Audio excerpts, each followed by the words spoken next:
I'm just setting up the live stream. Shouldn't be too long.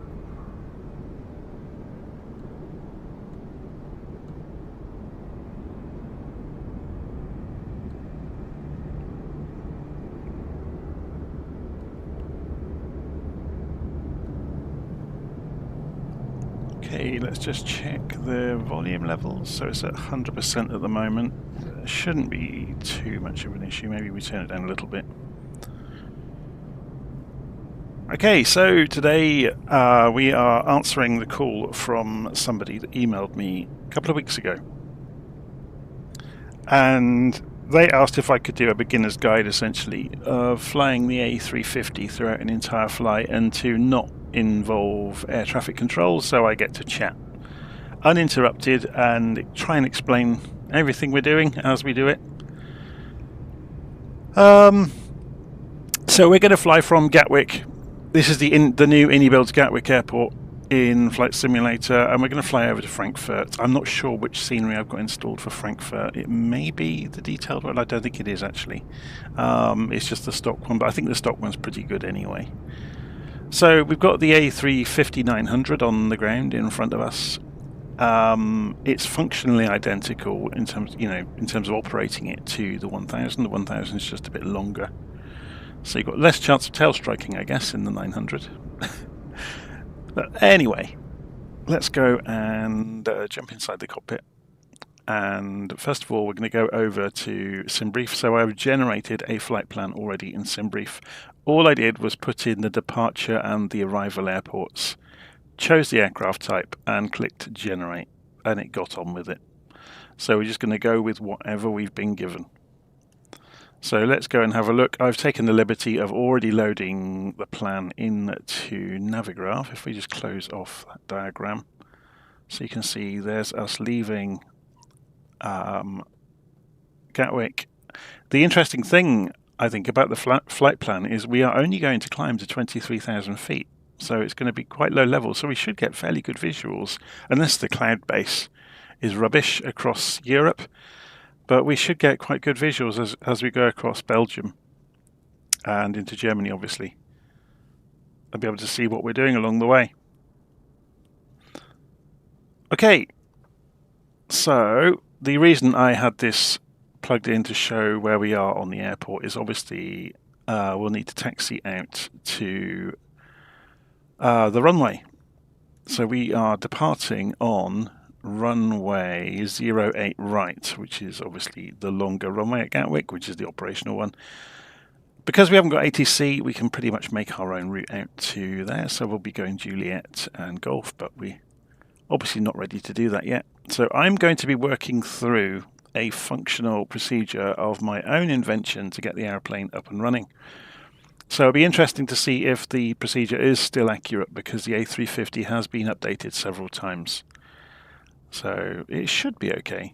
If you're interested in seeing it, you can see this is the procedure we're going to be walking through. So it sets up, talks about lots of things in the document, tells you to go check your controls, program your flight in SimBrief, and then it jumps into all of the keys and steps you need to go through to get the airplane ready based on this SimBrief flight plan. You can get a copy of it from Ko-fi. So if you go to kofi.com, or I've put the link already in the notes of the video, actually. So if you want to go and get a copy of the functional procedure, you can get it for £3, which is about the price of a cup of tea or coffee from a cafe. And it will obviously serve you in good stead to get started with starting the airplane up. So it's worth pointing out, this procedure doesn't cover everything. It covers the most direct route to get things done. If you want to embellish it with further things, tests to make sure various bits of hardware are operating correctly, that's completely up to you. But this just leads you through the obvious things to do. Okay, let me just go and switch that off. I've got it on a second screen alongside me. So we're going to start working through it together. We're not going to be using ATC today, so we'll have lots of time to chat, and I'll have time to look at the live stream chat as we go. So Shift and 4 should take us overhead, and it does.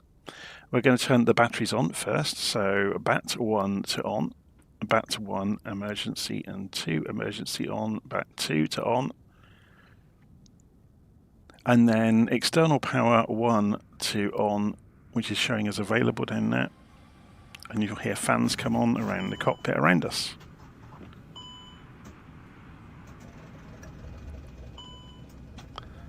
So then, external lights at the bottom left, strobe goes to auto. They've put more sounds into this, haven't they? So strobe is on auto already by the look of it. Nav and logo goes to auto or middle, and it is already. The APU section, master switch, goes to on, and then click the start button for the APU, so the auxiliary power unit. If we press shift and space and show you down here, you can see these screens change automatically during startup of the aircraft, so don't worry too much about what they're doing. The APU is a small jet engine in the back of the aircraft that provides both electrical power and compressed air to the rest of the aircraft. So you can see the exhaust gas temperature there of the APU coming up. If we look outside and move the camera, you can see heat pouring out of the back of the plane. That's the APU exhaust.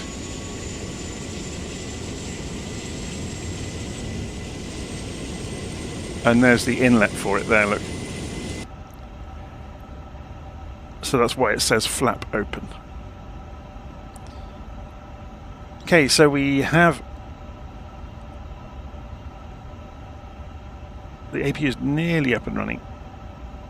When it gets to 100%, obviously it will start generating electricity and it will cross-feed over to it from the external power.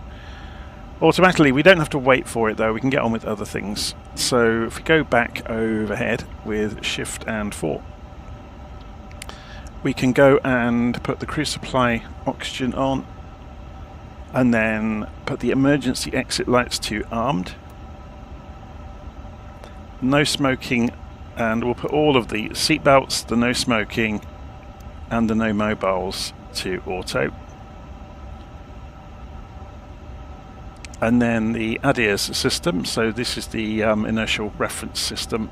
We're going to rotate each of these to nav, and that will begin aligning.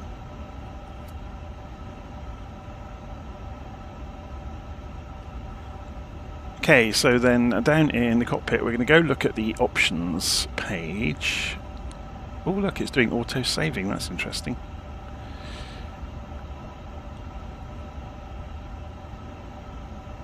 So I've already got SimBrief programmed into this, but I'll show you where it is anyway. So if we drop down the EFB menu at the top left and go to the menu page, which is this page, select options from utilities, and then go to third party on the left side. That's where you can put in your SimBrief user ID. Now if you don't know what your SimBrief user ID is, if you go to SimBrief, so we've got SimBrief here obviously, if you go to user guide, no sorry not user guide, account settings, there's your pilot ID right there. So that's what you need to put into that page in the tablet in the aircraft to get it to do the SimBrief integration. So if we go back up here, and we were doing this flight here, weren't we? So if we go view that one, that will pull it back up so we can see the summary information. Okay, so we're now going to go back to the flight ops page. So flight ops, I'm trying to remember how this works now. Flight ops STS, oh sorry, we've got the wrong one, that one. Flight ops STS, this is all detailed in the plan, so I'm going down memory lane with this because I haven't done this for ages myself.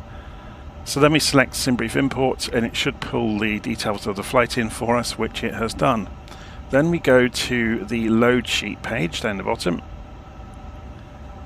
and we select SimBrief import again, and it will go and fetch the numbers from SimBrief, and we set 0 fuel weight, and you can see the numbers update there, and then set fuel, and it says loading fuel, please wait, loading fuel complete. I've obviously set the options to make it do it quickly.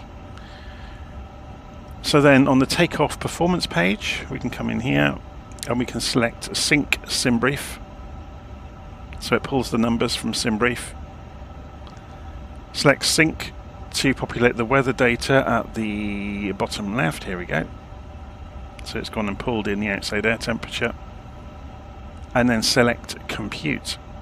And it will go and calculate the takeoff data. And then finally we can send this data straight to the FMS. Okay, it's a shame that it doesn't tell you whether it's done it successfully or not. Okay, then we're going to go over to the MCDU. So Shift and 5 brings us over.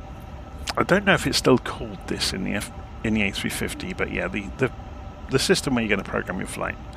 So we're going to say clear info and clear info, clear, and keep doing it. So this is kind of a stack of messages at the bottom.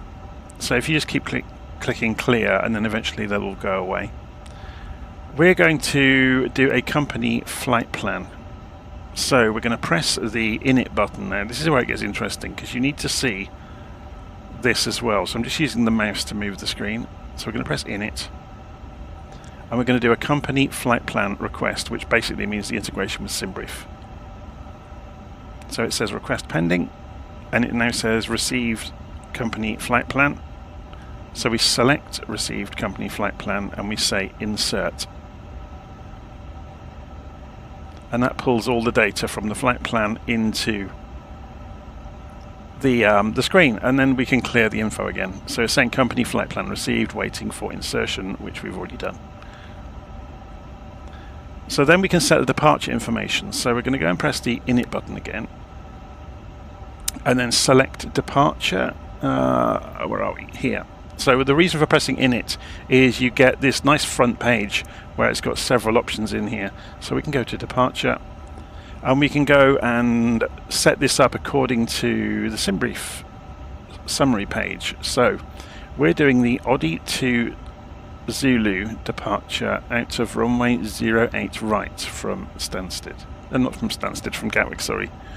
So 08 right. And it was the Audi to Zulu. Or ODV to Zulu. Let's just double check that. So ODV to Zulu 08 right. Okay, so we just filled those in and they've appeared.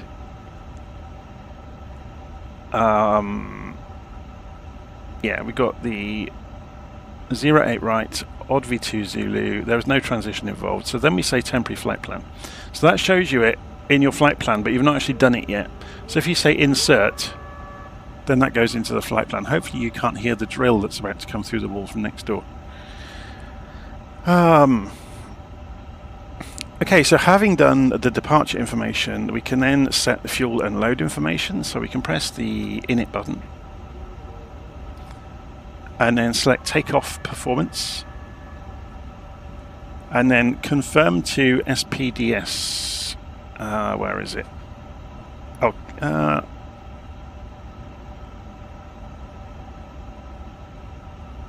yeah, here we go. Confirm, and this will pull the numbers across from the tablet. Okay.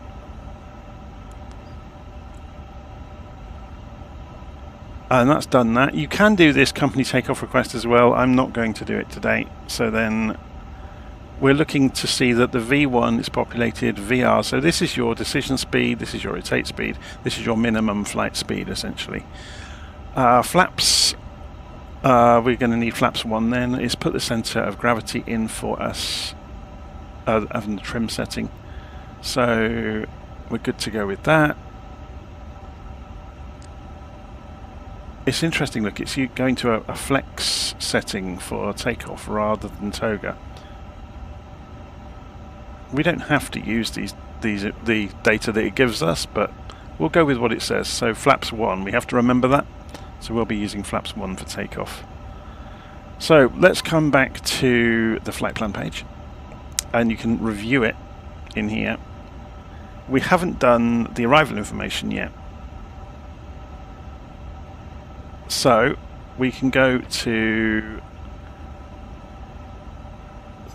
That's interesting. This version of this, EDDF is shown at the bottom, that's fine. So that's where we're flying to. So if we select EDDF, we can go and look at our arrival information, and we can put in, we're doing the IMC 01A star, and we're coming in runway 25 left. So if we say 25 left, And the approach will probably get an ILS for 25 left. There we go. And then, now what was it called again? IMC-01A. Now notice you can't scroll this. You have to use this wheel.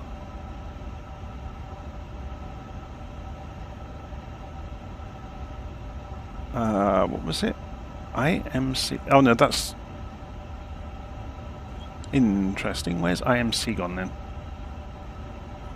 It would be further up, I guess. It's not there, is it? Okay, so this is causing us a problem. Why has this aeroplane not got the star? Let's go and have a look. We're going to modify this then slightly. This is where having something like Navigraph or LittleNavMap will come into play. So if we go and look at the arrivals, there's IMC-01A. Why is it not in the aeroplane? I wonder, does this aeroplane have a way of updating itself from the internet to get Navigraph data?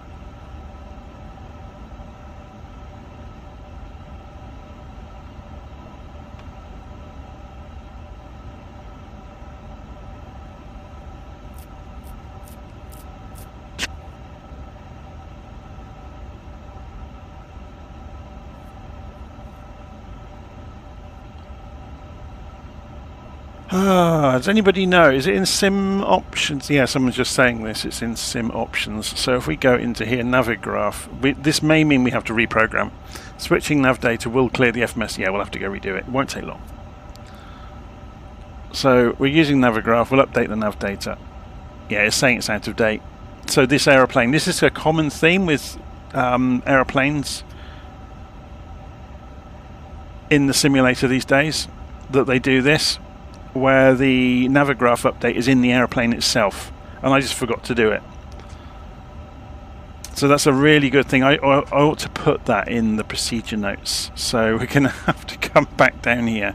Whoops, shift 3, 2, 1, 4. Where there? There we go, shift 5. So let's go back and just quickly do this. So we should be a fair bit quicker this time. So do company flight plan request. If I can click on it without clicking on the tab at the top. So that pulls that back in. Receive company flight plan, we insert it in. So we're retreading what we've just done. Let me just go back through to make sure we don't miss anything.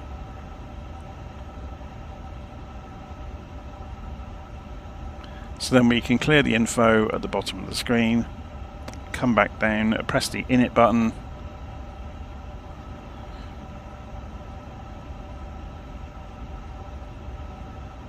And we can go to departure, and we can put in, oh, got all the tabs in the wrong order now.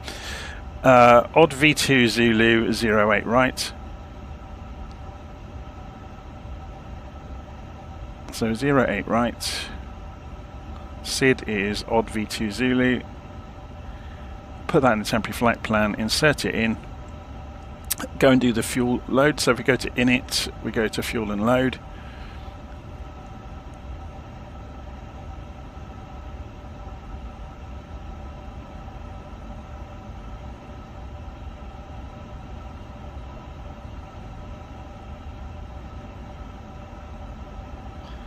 Interesting. Why has it not populated itself? When we did the restart, did we lose all of the flight planning data? So let's go and have a look at the load sheet. No, that's still got all of its stuff in it.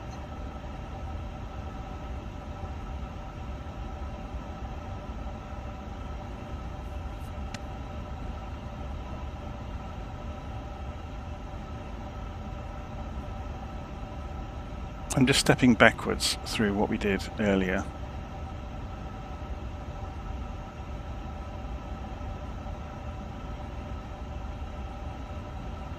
So if we just redo these two steps, set 0 fuel weight, set fuel, loading fuel, please wait, it's done. And then the takeoff performance, we should be able to do send to FMS again. Obviously it will have lost this data. So then if we go Shift 5, come back over here. Interesting.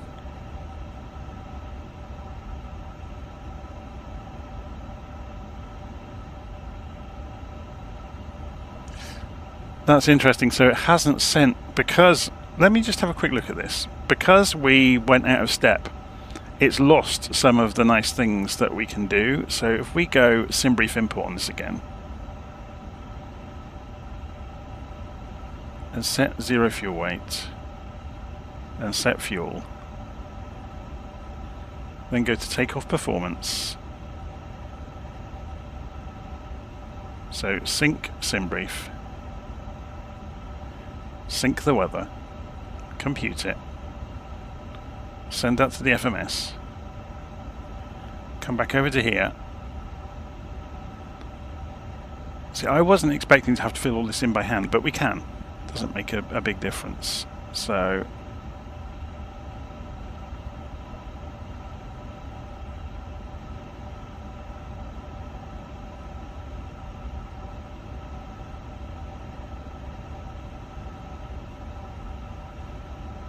okay.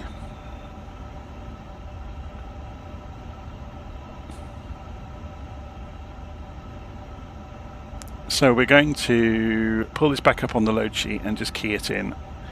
So populate the 0 fuel weight. If you have a look over here, 0 fuel weight is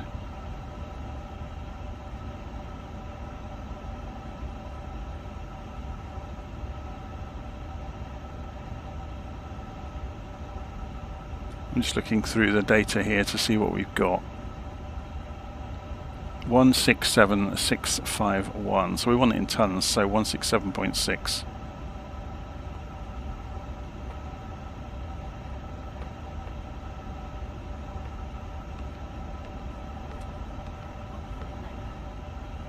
Then 0 fuel weight center of gravity. Hang on a second.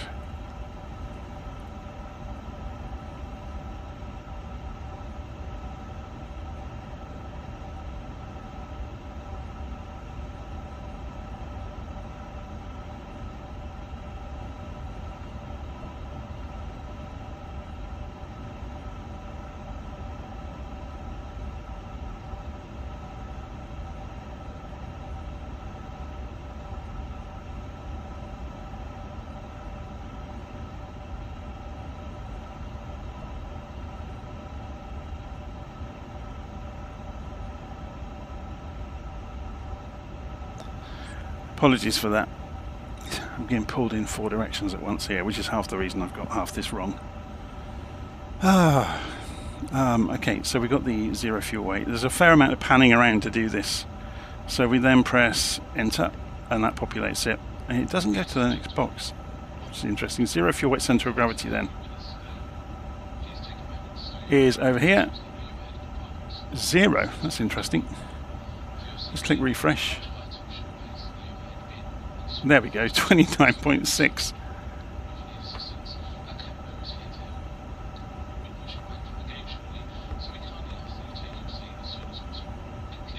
And press enter.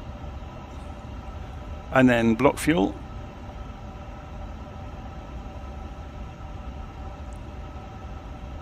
We've got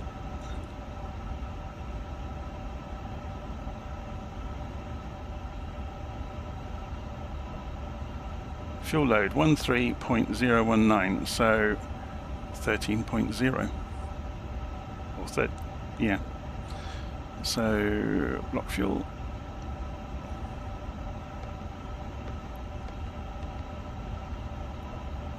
and enter. Okay, so that should fill that, and then we want the passenger number we have to fill out. So how many passengers have we got? 249 passengers.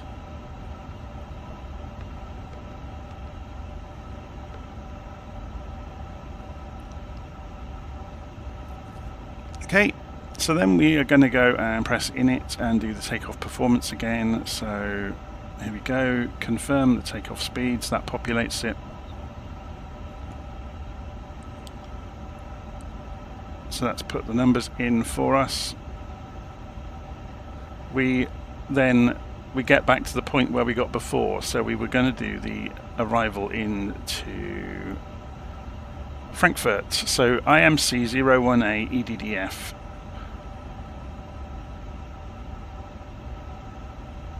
Okay, why on earth have we hit a bug in the aeroplane?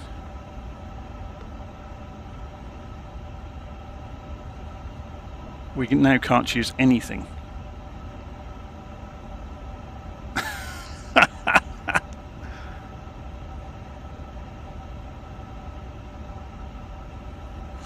Oh, crikey.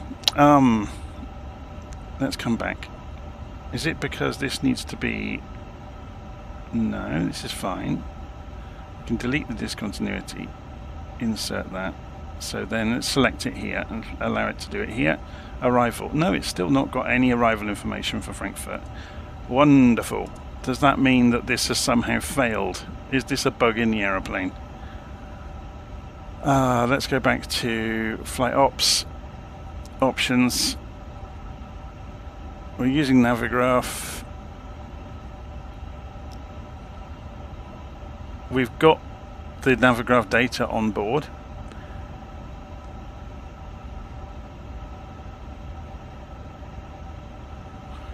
So why can we not choose our arrival information? It's all blanked out. Just out of interest then, if we come back into here and then we scroll back up to the top and select the departure again, we can select departures. That's really, really odd. So we insert that. See, what you should be able to do is just go to here and fill this in.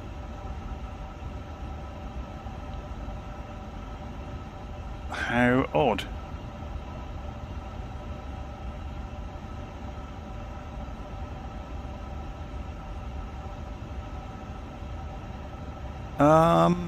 Let's have a look.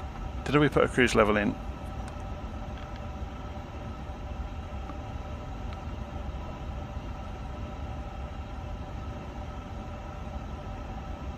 We haven't got a cost index.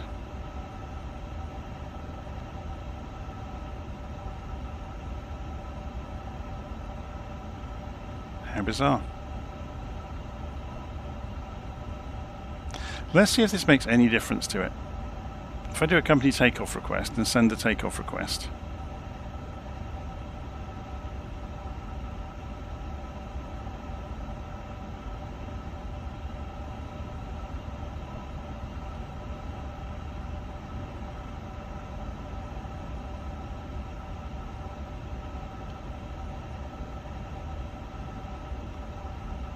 I'm wondering about somebody is saying in the comments, did I clear the WASM folder? I didn't.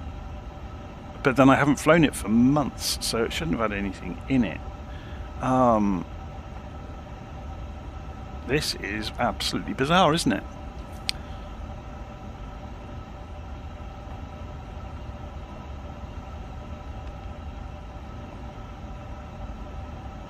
So let's go and put that cruise level in and see if it will then let us choose a descent. It's weird though that it was populated previously. So if we put in flight level 230, so someone else was saying you can hold control on. Interesting, I didn't know that. So then we can, and then we can't get back out of it. We have to press control again. Okay. We haven't got a cost index either, so cost index should be 7.4.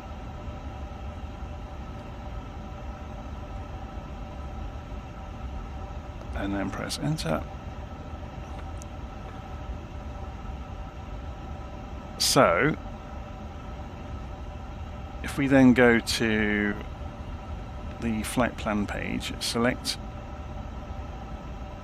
we still have nothing available for the arrival. This is absolutely bizarre. I've never seen this happen before. Do you know what? I am going to shortcut this. I'm going to go back to the main menu and come back into the sim. I think this was the aeroplane going hilariously wrong.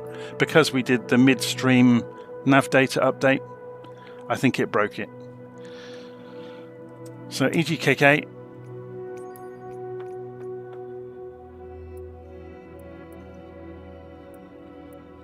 It wouldn't surprise me, because again, this aeroplane hasn't been updated since Sim Update 2. So I imagine that's half the reason.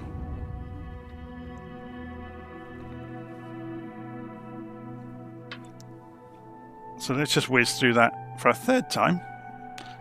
This is the great thing, isn't it? When I do live streams, I'm reminding myself, but I'm also tripping over everything that can possibly go wrong. So you don't get the nicely edited, happy journey live streams with me all the time.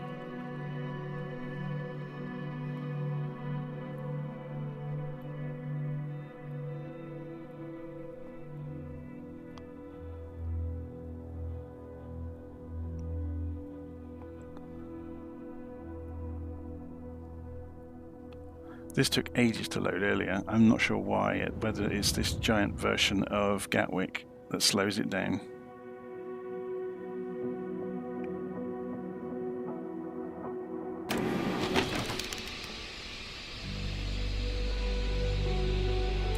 Ready to fly.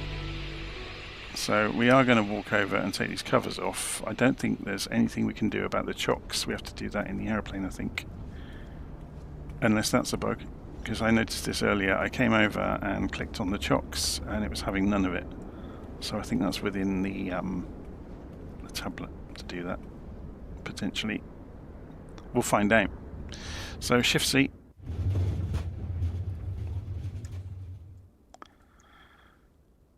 Turn the head tracking off for the moment. And we're going to go through what we did before. So we'll just quickly whiz through this. Batteries on. And then external power on. Strobe is in the middle already. Nav and logo is in the middle already. Master start switch for the APU, and then turn the APU on. Oxygen on. Add ears to nav. Emergency exit lights to armed. No smoking to auto.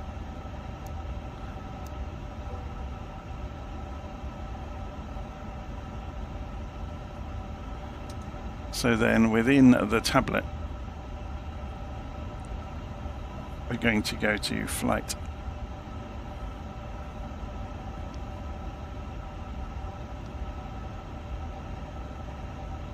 Okay, that hasn't responded. And do SimBrief import.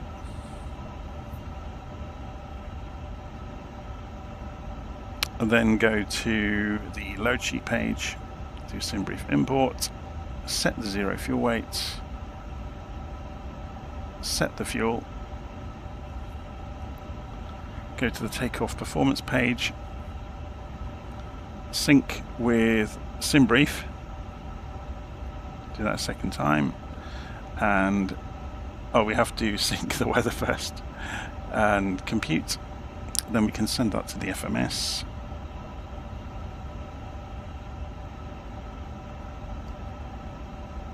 So we'll clear the information from the bottom of the display.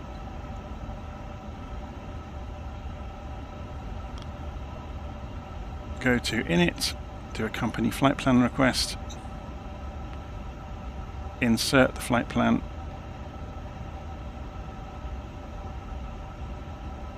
clear the messages, and go to Init and departure. And we'll remind ourselves, so runway 08 right and Audi 2Z.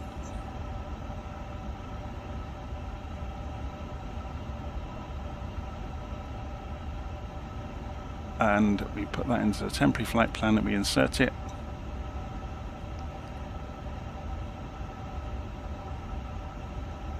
So then we can do the fuel and load. So init, fuel and load. And again, this is where we have to go and get the numbers from the tablet, and I couldn't remember that you couldn't get these straight away, so we'll go and look at the load sheet page. So we want the zero fuel weight to begin with, which is 167.651. So you can either do this by clicking in here and using the keypad, 167.0, we'll just put 0.0 in. The zero fuel weight center of gravity is, if we click refresh, 29.6.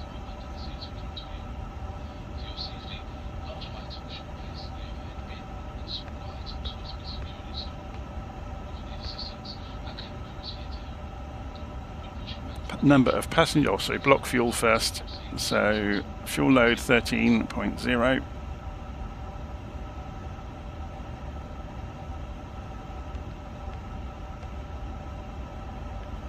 Number of passengers, 249.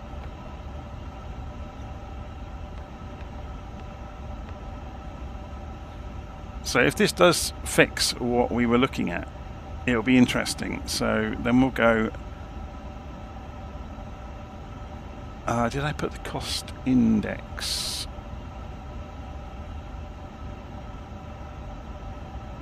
Yeah, cost index is in here. Okay. Return. So takeoff performance data. We can confirm via the speeds. That's all good. We don't have to do company request. We shouldn't have to. So I think I've got a few bits missing here. So let's go and have a look. So it's got the cost index now.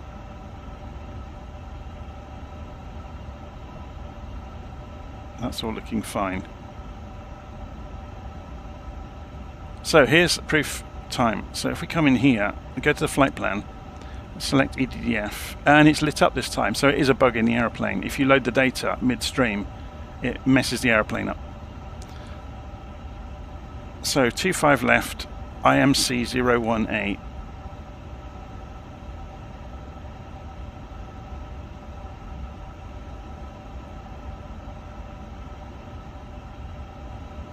Okay, we've got it at last. Temporary insert. So I'll put some notes about that in the procedure document. It's kind of one of the common things you could break the airplane with.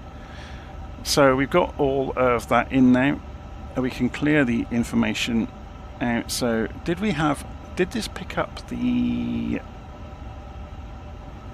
Interesting. If we go and look at performance data, so it's got, yeah, it's picked up the cruise flight level this time, look. So sending the data across has worked. It broke last time. Anyway.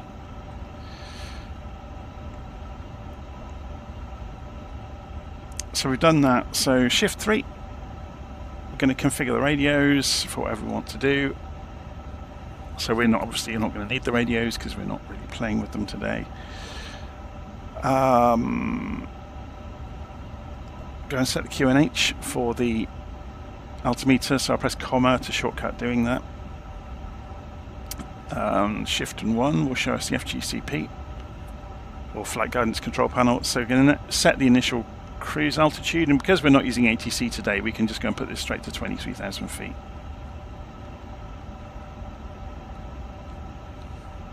So we will be using managed mode for everything.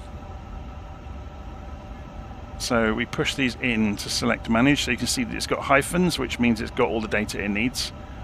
So that's all fine. So then shift and 4, set the seat belts to on or up. So seat belts is here, and can we get the mouse to go on it? We have to roll it backwards, which makes lots of sense. So obviously the APU is up and running by now, so we can turn the external power off. And we can do pushback. So to do pushback, we obviously need to release the parking brake. So if I get this out of the way, oh, actually we can't. So I'm using my controls to do this. I've got Airbus controls, which helps enormously. So before we do pushback, let's go and have a look at the ground screen in here. So we're going to remove the chocks and the GPU away from the airplane now. And we can push back. So we can use these pushback controls here. So if we press this, it says after pushback started. So you can see the truck is coming in.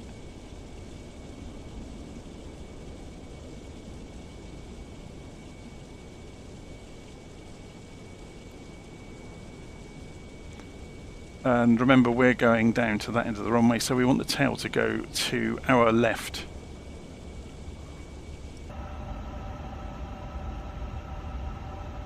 So as soon as it starts pushing back, yeah, it was going to go the wrong way, look.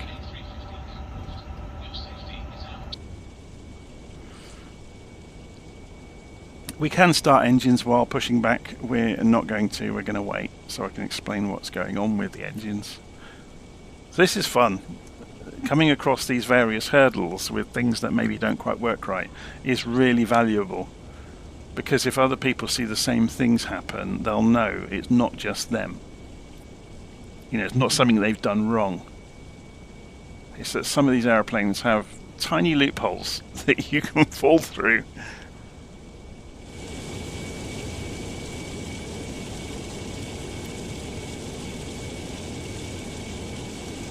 So let's see if it stops the pushback all on its own. Normally when they get to about 90 degrees, they might stop, but you never know. So will the truck suddenly straighten up when we get to 90 degrees from the pushback point? Yes, it will, look. We are exceedingly close to that other airplane's tail. So parking brake back on. And we should see the truck pull away from us fairly soon. So if we just jump up in the air, can we see it moving away from us? He's taking his time, isn't he? There he goes. Okay, so we want to start the engines. So we're going to go and put the beacon lights on. Fuel pumps need to go on. So they're up here. Whoops.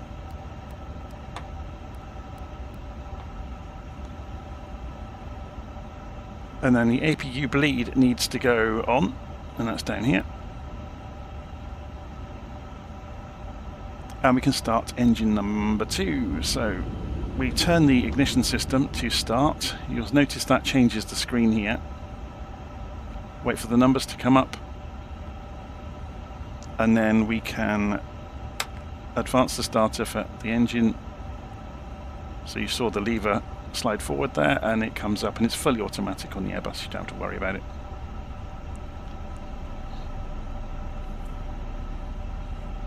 So we just wait for the engine to come up. We could go and look outside, couldn't we, and see that happening.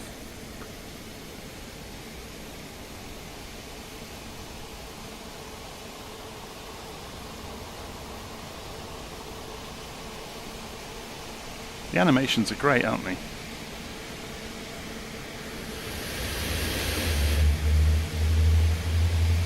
And the sounds.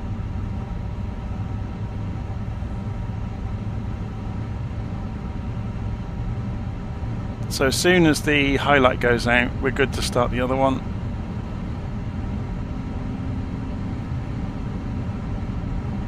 It's about 56%, I think, on N3 that it will do it, or maybe 60.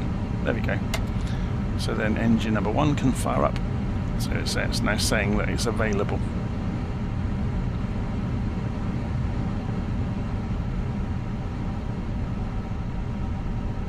So while we're waiting for that, we'll go and get a bit further ahead of the curve.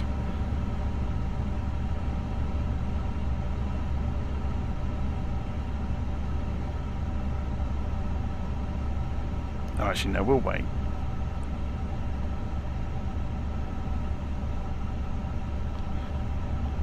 So you can see over here it's got the serve transponder standby.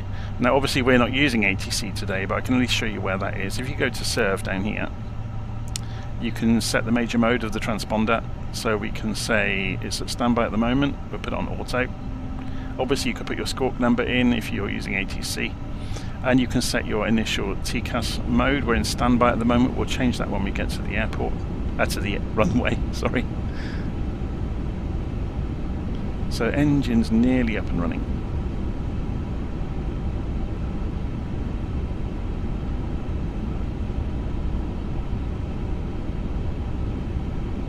So we can go and turn the APU bleed off now. And we can turn the APU off as well, because it's not being used anymore. And we can turn the ignition system back to norm in the middle. And then you can just go and check the messages over here. So no smoking's on, TCAS on standby, seatbelt signs are on, parking brake is on, but there's no major issues around the aeroplane to deal with. Okay. So we can go and have a look and see what mode we've got this in. We'll put this into arc mode now, and we'll bring the range down. Can we zoom right in? Airport map loading. Will it work? Something to think about it, isn't it? Of course, because it's this gigantic version of Gatwick, it might break the aeroplane. Oh, no, there it goes. It just took its time to do it. Then we can keep zooming down. This is quite cool. So you can see your taxi route.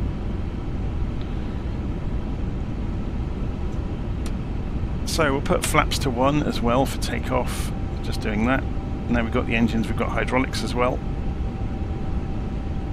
And we're rolling. So pull out into the middle of the taxiway.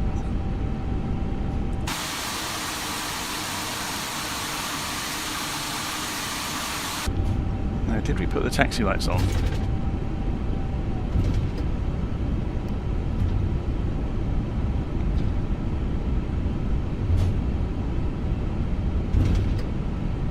Sounds are great, aren't they?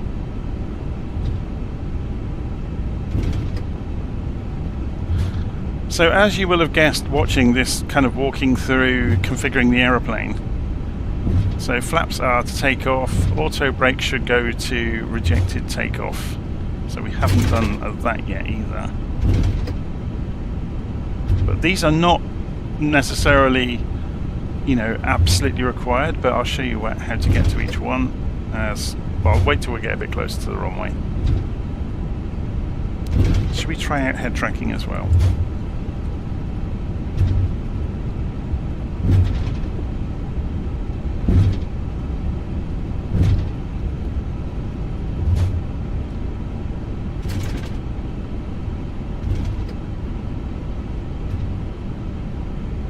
Gatwick looks amazing, doesn't it?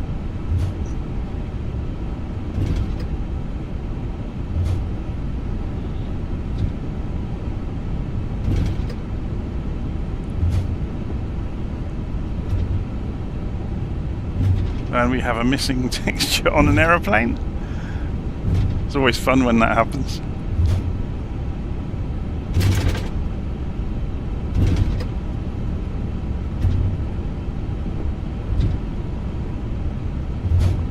So we want the Juliet taxiway, don't we?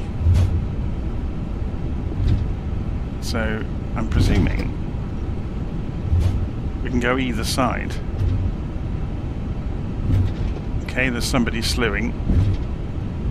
Thanks for that.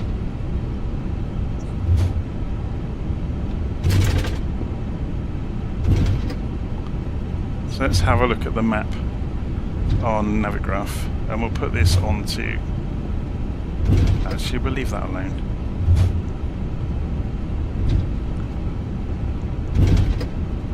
So you can see on here we're just trundling along Juliet. So yeah, we are on the right taxiway. Because although that looks like a taxiway, that's actually the secondary runway, which isn't used.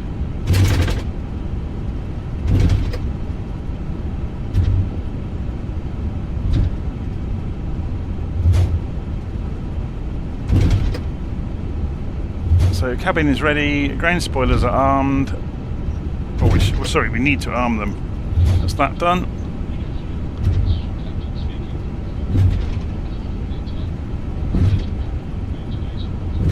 We haven't done a takeoff config test yet either.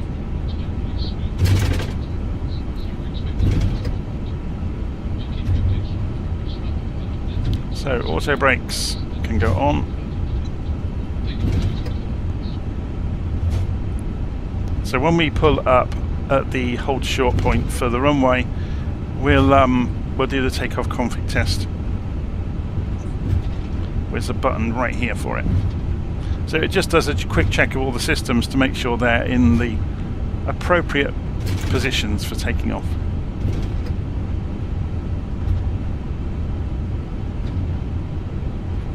There's a lot of planes here, isn't there?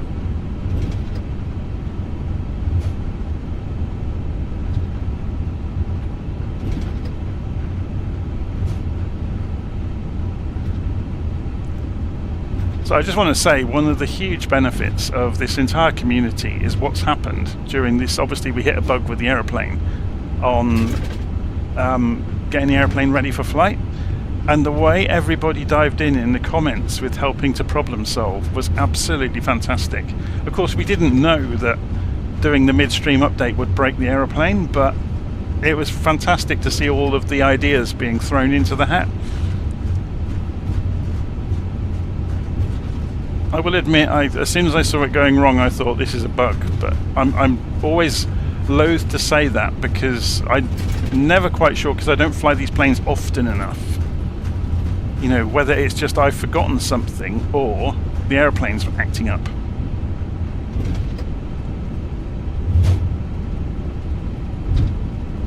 So I don't think we'll need the whole runway, so we'll turn in here. We're going to be very light because it's only a short journey.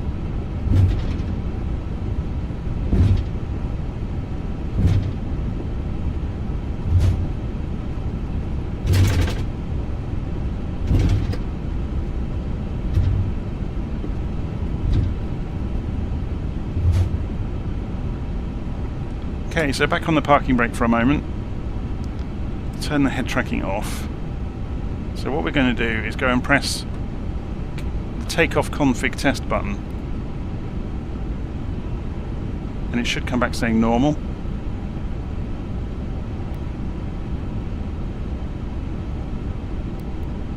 And there it goes. Took a few goes for it to do it. So we know we're good to go. So we can come off the parking brake. We are going to increase the range back out to 10 miles on the display, which will give us our navigation route. We can see we're rolling because we turned the parking brake off. Just we need to see the route out. Okay, so throttles the toga.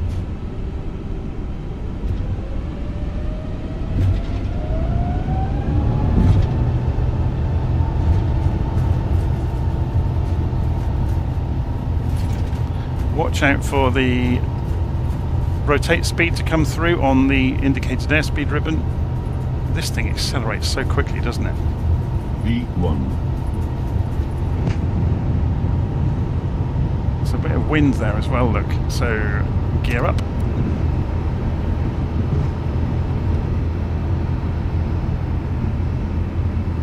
Keeping an eye on the speed increasing. Autopilot on. And raise the flaps. We should have had the landing lights on, by the way.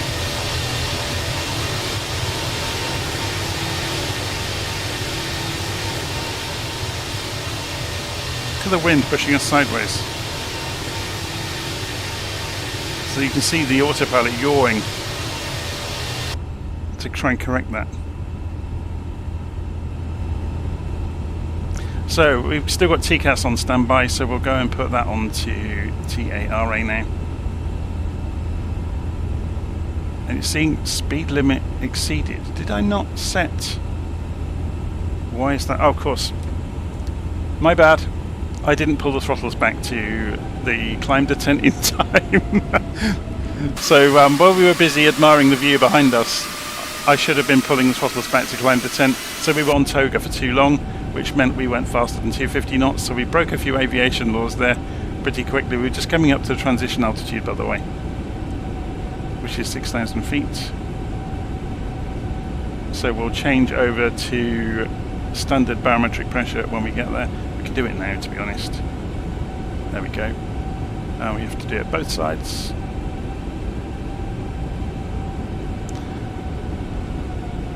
So you can see the aeroplane at the moment is levelling out at 6,000 feet. If we go and look at Y,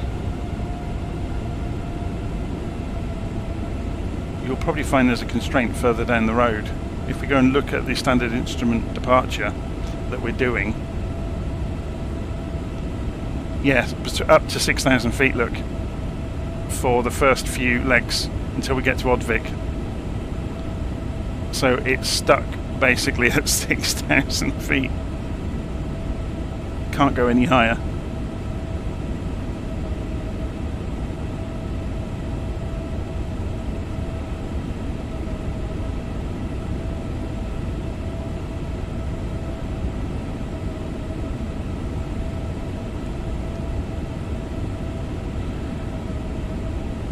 So Mandela is saying that I chose that would explain it.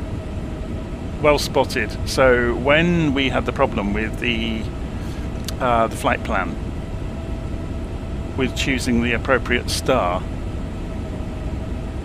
I had chosen the wrong runway. Actually no, because I wasn't able to choose a runway.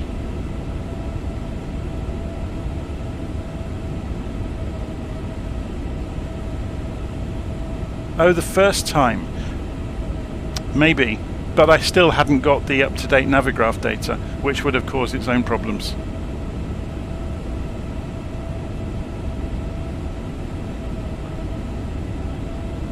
So we don't need the ground spoilers armed anymore, so they can be disarmed. It's interesting, isn't it? You don't fly a plane for a while, and you get back into it, and there's so many things you forget just about basic procedure.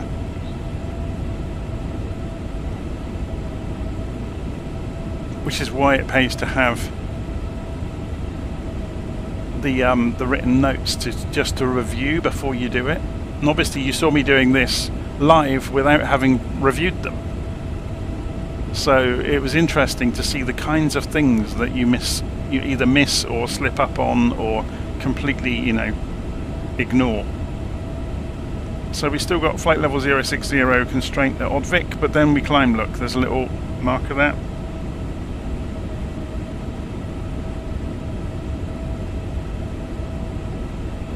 I know we can choose the open climb. We don't have to follow the constraints. This is a really good topic actually. If you're using air traffic control, during departure, if the air traffic controller gives you an instruction to climb, you disregard the constraints. Conversely though, the general accepted procedure, and I read up on this and asked people as well, general is if you're on approach and the ATC asks you to descend to a given altitude, you still follow the constraints as you descend. But climbing is a different story. If you're given the instruction to climb to an altitude, you do it on departure, but on arrival you don't.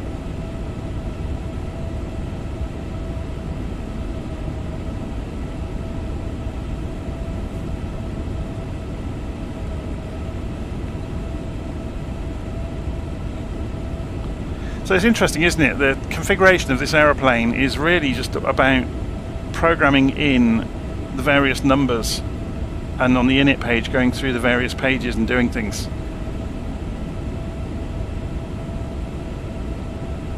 And once you've done that, the aeroplane will pretty much fly the route for you. Now we will have, or we should have, a discontinuity late in the flight plan. If we go and scroll down through it, there it is. Because there's a manual step, and I'll show you where that is. If we go up into Navigraph, get rid of this chart so we can actually look at where we are. So we're climbing at the moment, by the way, if you are wondering why the engines have just picked up. So we've gone out of the constraints and we're going out towards our cruise altitude. So if we come down into Germany and look at the approach, there we go. So here's the approach into Frankfurt. So notice at DF416 we suddenly carry on in a straight line. If we had ATC, they would start giving us instructions at that point of when to turn. So we continue on, is manual, so we continue on and then we follow vectors.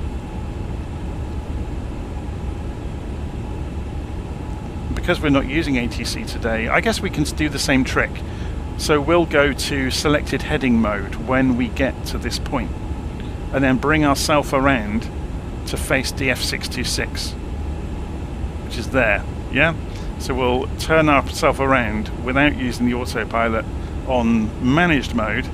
We'll go to selected heading just to pick up the ILS. So we need to go and choose that. So 25, it was 25 left, wasn't it? Yeah, 25 left, add to route. And then that will give us a nice diagram of the ILS for that to use later. Let's go and see how the aeroplane's doing anyway. So we'll increase the range on the navigation display now. So you can see the Dover VOR out ahead of us. And we are climbing through 10,000 feet, so the landing lights can come back off now. Oops, that switch should go to there. Strobes are on auto. The wing lights are used to detect ice typically, so they turn the wing lights on and then have a look out the window to see if, you know, if the light is reflecting off anything shiny.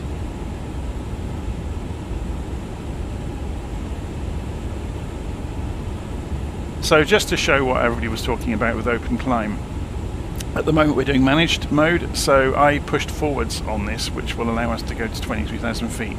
So it's doing, watch the symbology change. If I pull this knob, which is pulling the altitude knob towards us, it goes open climb.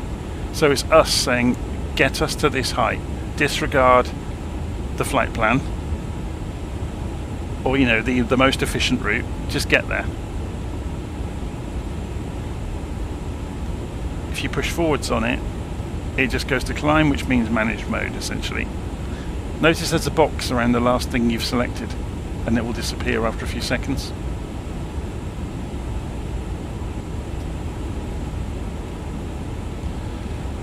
So should we, it's only a short flight, let's turn the seatbelt signs off, let people go and have a wander. So it's up here. If we put it on auto, will it keep them on? It's turned them off, I think. I think they're actually represented in the aeroplane if we go and maybe make ourselves a bit taller. I just want to go and see what the lights are looking like inside the cabin.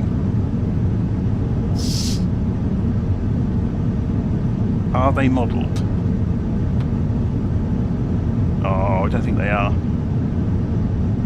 That's a shame.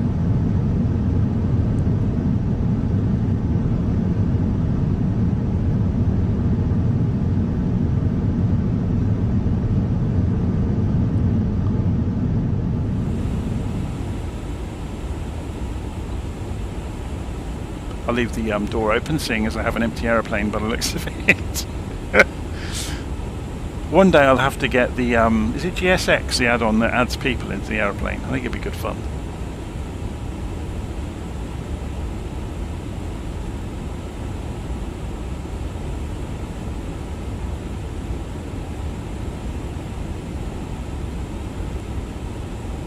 But yeah, I definitely need to put some notes in the procedure about coming into the options and loading the Navigraph data into the aeroplane here.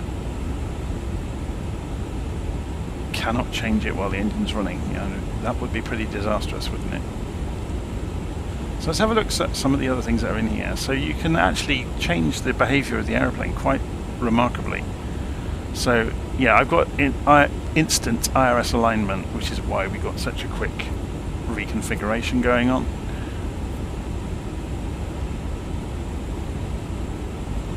You can have aircraft weathering now. Awesome. Default panel state. I guess that means regardless of what you do with the aeroplane in terms of loading into the sim, it's going to, if you want it to be one of these, it will be.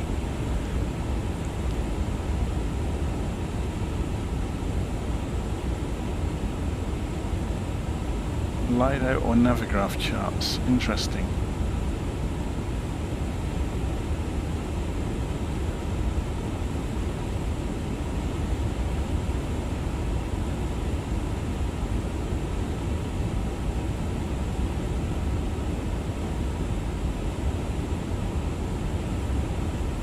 So those are the Lido charts. So that's the en route button that gives us this.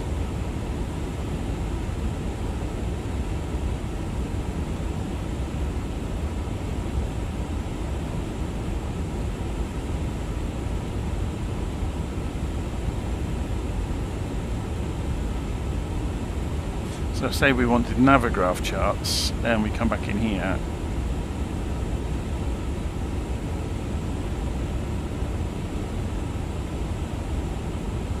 We can have them. That's awesome.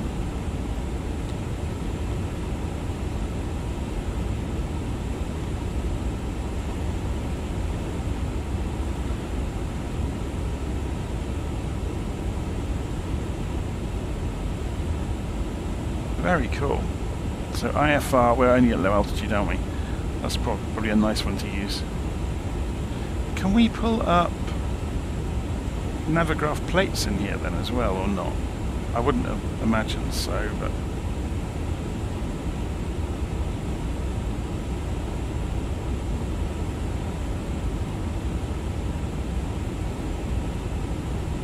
So we haven't put the landing performance stuff in yet. So we want to put in EDDF. Select runway was 25 left. Oh, we can sync from SimBrief, of course we can. Sync from here and compute, and it will tell us our landing data. It's cool, isn't it?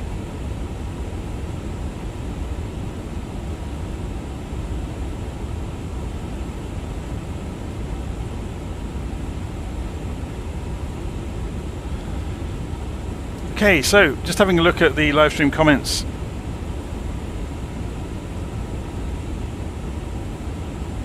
So yeah, Stephen McKinnell is making a really good point there. If in doubt, you ask the ATC, and that's why I've ended up digging down into that rabbit hole of what the convention is.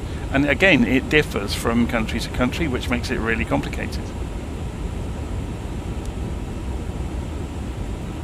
And I think that's where I found out, yeah, in America you follow these star restrictions in, so apparently from Stephen's guide here, then in the UK you follow the ATC instruction. It's an interesting one, isn't it? So Manish is asking, sorry for being off topic, but I saw your video on the Coronado Beechcraft Bonanza and you said it was your favourite GA in Microsoft Flight Simulator. How does the Comanche compare? Well, the Comanche's better, but it's not available for 2024 yet. But of the planes that strike a balance between being real and realistic, sorry. So we're just reaching top of climb, by the way. Of the planes that are, somewhat realistic and good fun to mess around with in the sim, the Just Flight. See, it's interesting. At the time that I said the Coronado Beechcraft Bonanza was good fun, that was because all that was available at the time.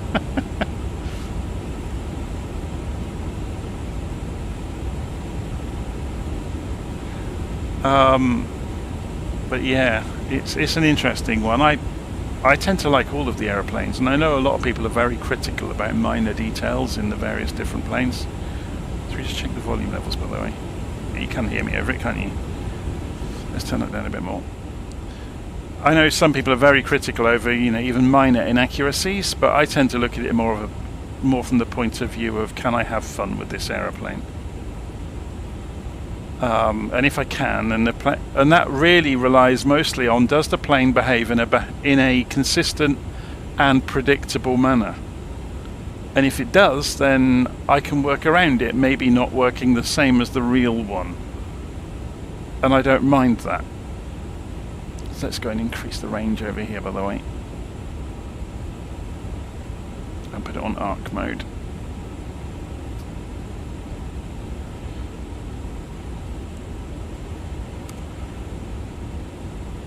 Can we have terrain mode? Will it show the sea? Yes, it will.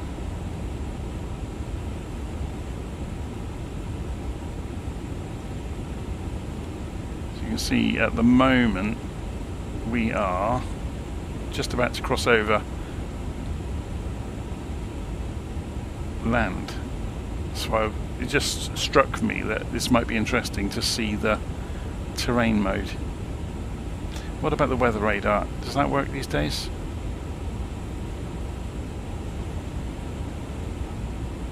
You might be a bit too high for it to pick the clouds up in its default configuration.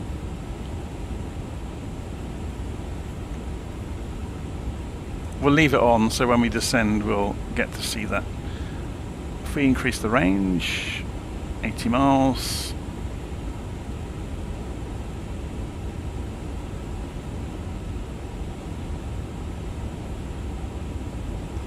So if we go and look through the flight plan ahead of us, so you can just press flight plan to come up to where you are.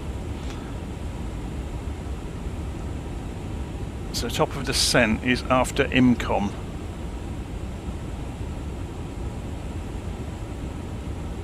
That's right.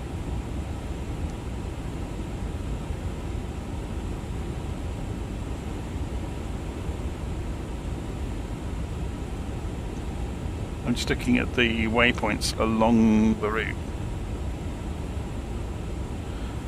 It's interesting, isn't it? So if we load this into, we haven't got the route loaded into LittleNavMap. Let's do it. Open flight plan from SimBrief. Download. Create flight plan. No changes.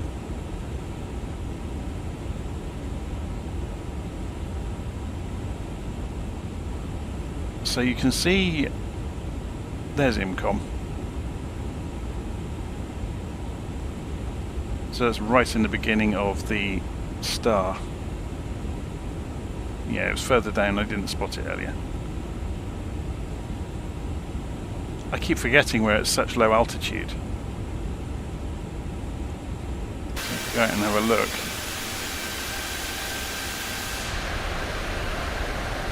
Not very high at all for an A350 to be flying at.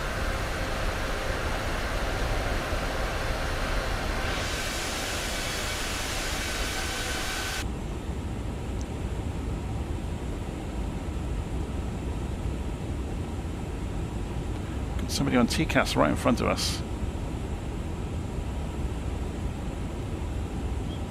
20 miles out though. If we press Control Alt N,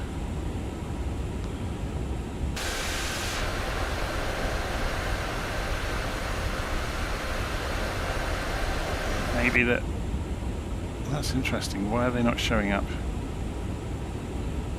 Oh, there they are. I was being blind.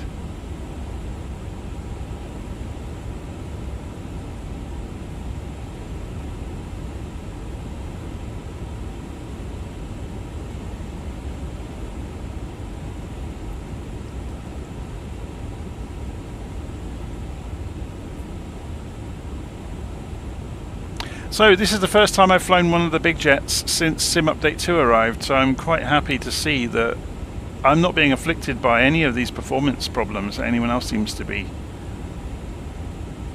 afflicted by. But I think that maybe the root in that is I have never fiddled with the graphics rendering.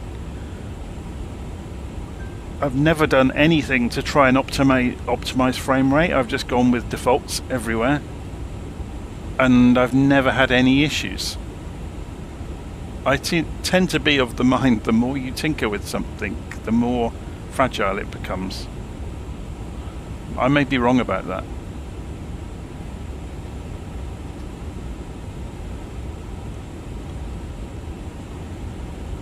So while we're en route, I could go and update the procedure, couldn't I? So if I go to drive.google and pull up the A350, and we need to retitle it anyway. So I think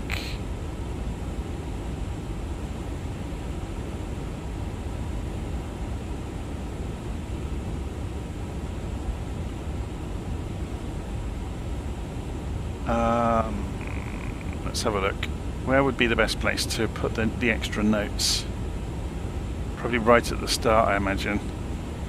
So let's move this onto the next page.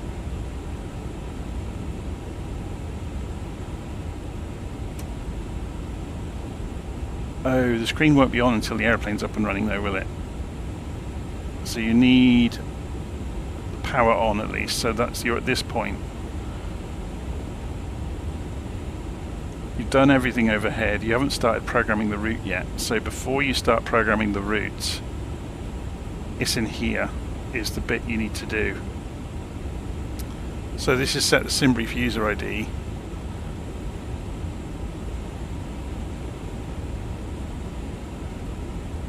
And then you've done the SimBrief import of the flight plan there, so it probably needs to go here, doesn't it? Oops.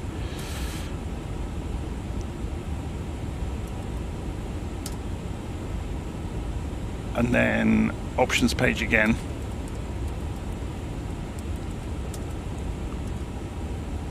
And we're going to be setting the Navigraph integration. So I'll have to go and step back through it on the ground because there's buttons there and I need to know what it says on them.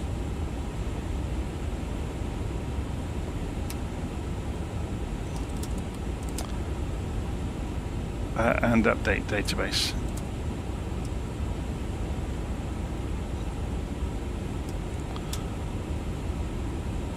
So I could do it from the stop.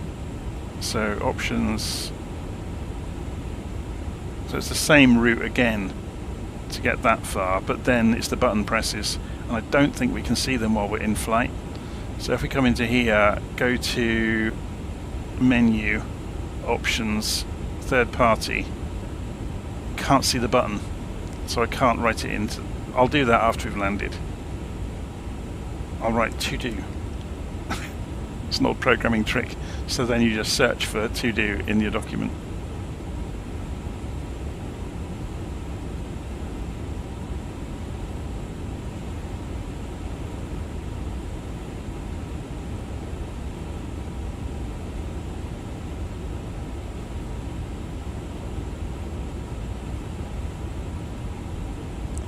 So you can see there's the top of descent out ahead of us, about 120 miles out at the moment. We've got another aeroplane. It's below us though, by a couple of thousand feet.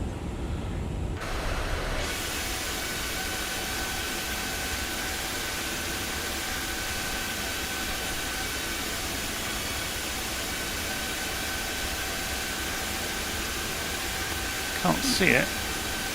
This one's above us, behind us, but they're a long way away. Maybe he was landing.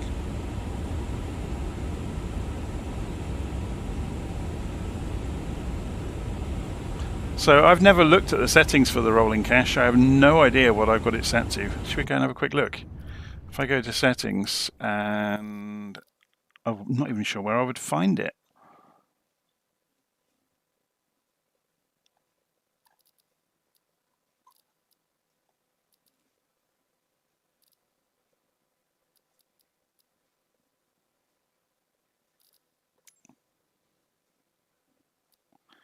I'm not going to play with it too much. It's in the online tab, okay.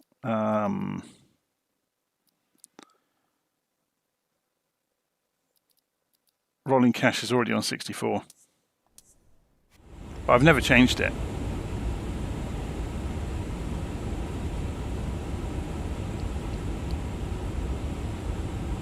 So is this, am I right in thinking the A350 has automatic acceleration built into it? Is it one of the aircraft that can do that? Or am I thinking of a different aeroplane? It'd be in simulation, I imagine, wouldn't it?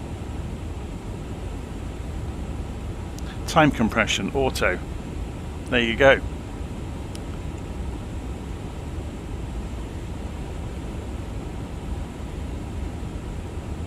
You can have performance mode as well, look. Unload hidden model parts to aid in performance. That's very cool, isn't it? They've thought of that.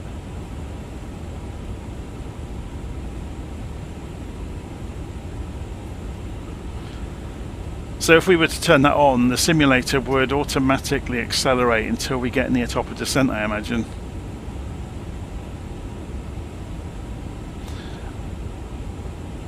So Arkham's asking, John, what center stabilization do you have for your, what's a TO?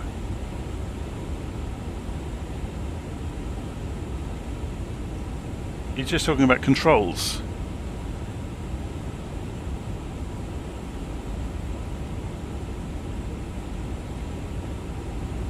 Or is that Tobii? Do you mean Tobii Eye Tracker? Is that shorthand for it? Oh, I don't know, all these street language about shortening names. If I press Alt and 7, turn head tracking on, and then Alt 8, those are the two keys I've set up. Alt 7 switches it on and off, Alt 8 resets the camera. So then Shift and Space resets it in the sim. So alternate essentially tells Tobii to have a fresh look at my face for a center position. I'm just using the default Tobii settings at the moment. I don't think I've fiddled with it. You can do it in the where is it? That's the Logitech hub. I can never find the apps on here. Tobii Game Hub. Games. Flight Sim.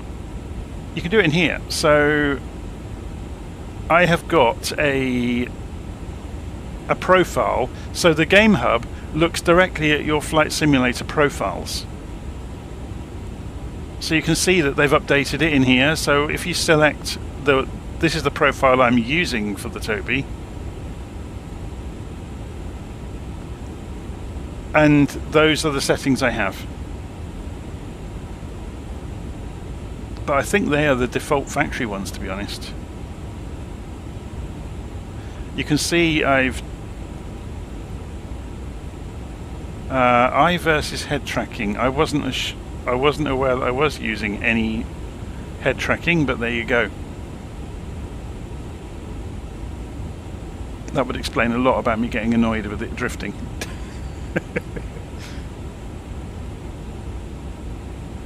So it's pretty good. I can roll my head around, I can nod, I can look sideways, I can slouch or sit up straight. I will admit, when I first had the Tobii, I got neck ache for the first few days, but I think your muscles just adapt to holding your head very correctly, so you just don't slouch in the chair to one side. You're sitting up properly, because you're using your head essentially. If you're using head tracking, you're using your head as a director of sorts to aim the camera for the benefit of those watching.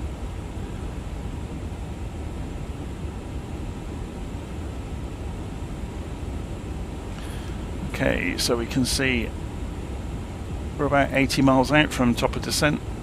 So all we need to do is go and change the target altitude before we get there and tell the airplane what we want to do. And then keep an eye on airspeed on the descent and use the spoilers if we need to. But it'll be fun once we get down to the end of the star before we get to the approach. So let's go and have a look at that diagram for the star. So we got flight level 110. It's interesting, isn't it? So what does it give you in here in terms of after passing the F411, continue descend to 4,000 feet. So does that imply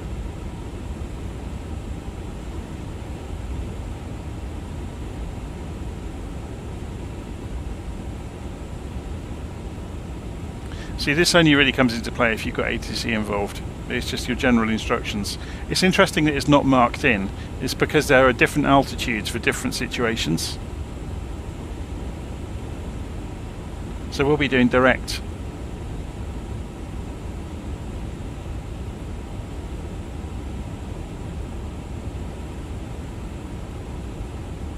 interesting.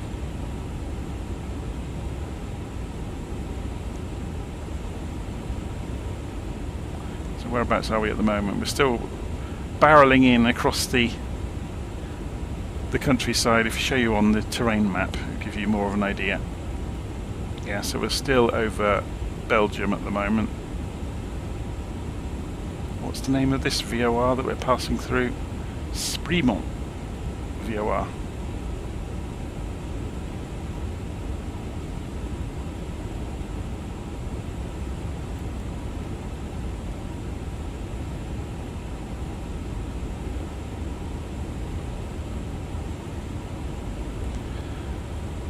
Okay.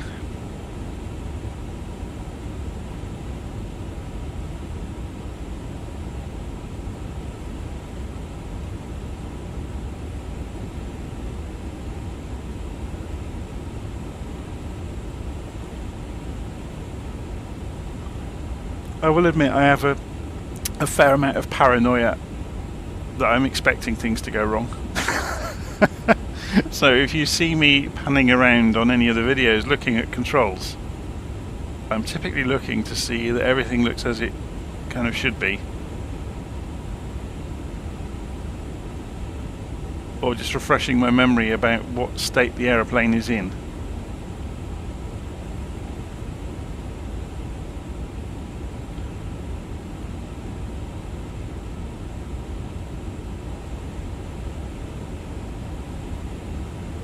So in LittleNavMap, we had 25 left.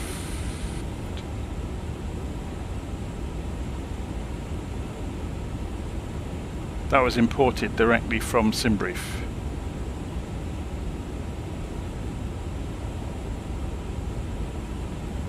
If you make this wider, you can turn the columns on and off in LittleNavMap so you can see any constraints, which is quite handy.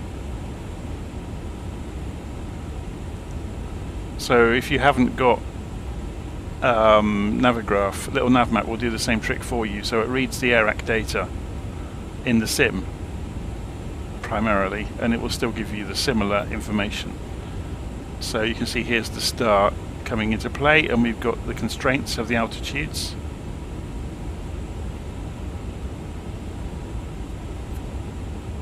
So, bearing in mind, yeah, it was coming to 11,000 feet at DF401, but then the instruction on the sheet basically said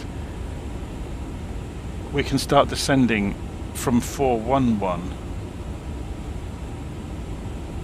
to whatever we want to do, you know, to 4,000.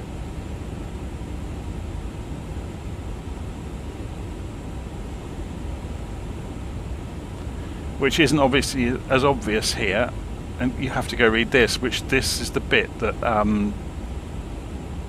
LittleNavMap doesn't have this. So after passing DF411, continue descent to 4,000. And then if we go and look at the ILS chart, you'll see here 4,000 feet is the entry point, because the airfield elevation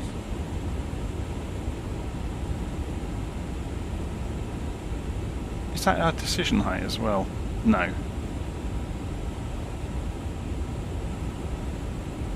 It's interesting that they're in meters. 560 foot is the decision altitude. There you go.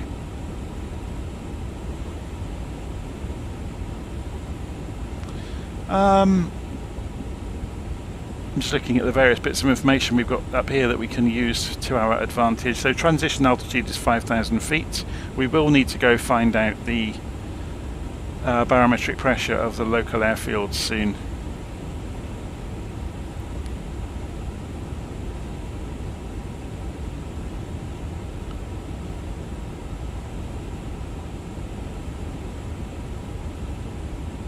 Yeah, that's fine. All I really came in here to look for was the entry point onto the ILS. Has it not got the airfield elevation? Runway elevation. 13 hectopascals, but it's not giving us a height, which is interesting. So whereas LittleNavMap it will tell you. Elevation 343 feet. That's not up here, is it? It isn't even telling you it here. Am I being blind?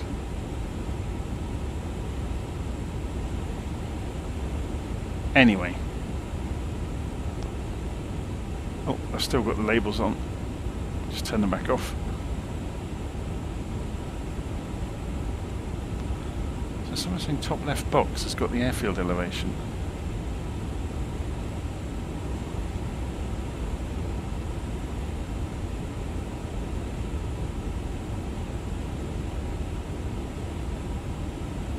Ah, there it is.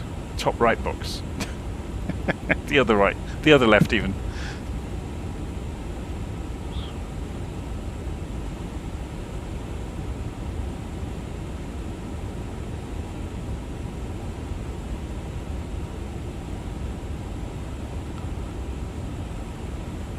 Okay, let's reduce the range on the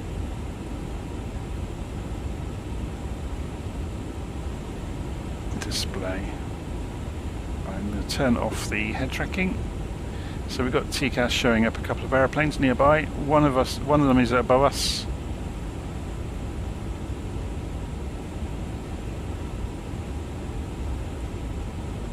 There's another one coming straight towards us at almost the same altitude.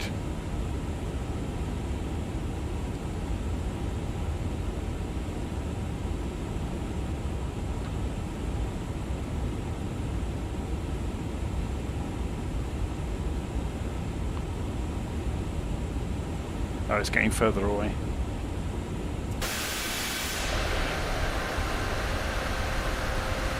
It's in that cloud somewhere, out in front of us.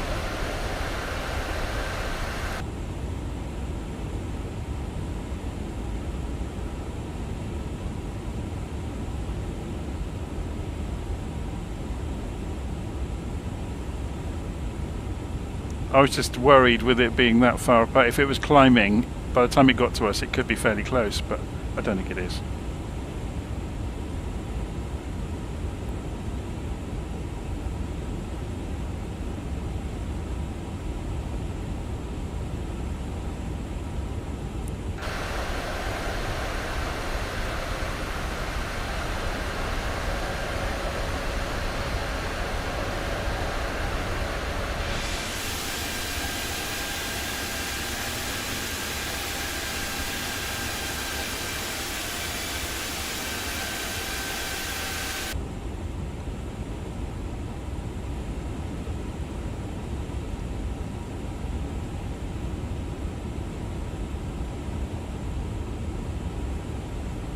So does the Jefferson chart have a different number? 363, and LittleNavMap says 343. Oh yeah, 20-foot difference.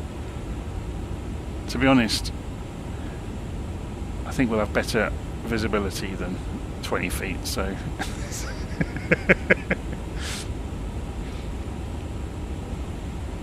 we're hoping we'll have better visibility than that, so we should see the runway coming.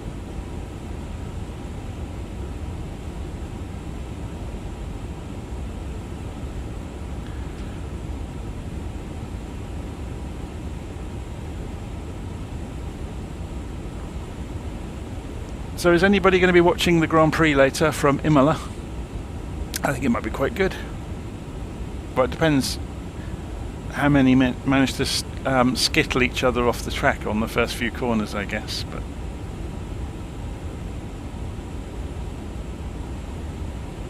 that being said, I think Imola is quite difficult to pass on according to the commentators, so wait and see.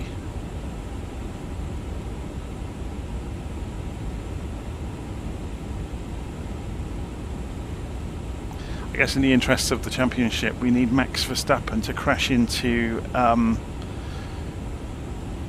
the young Australian lad and let everybody else catch up a few points.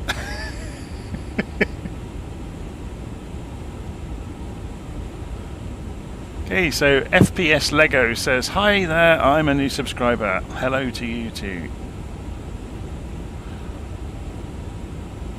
So we're just letting the Airbus fly along its route. Okay, we're going to go and change our target altitude now to 11,000 feet. And we're going to push towards the aeroplane. So it's going to descend. It will go 1,000 feet a minute.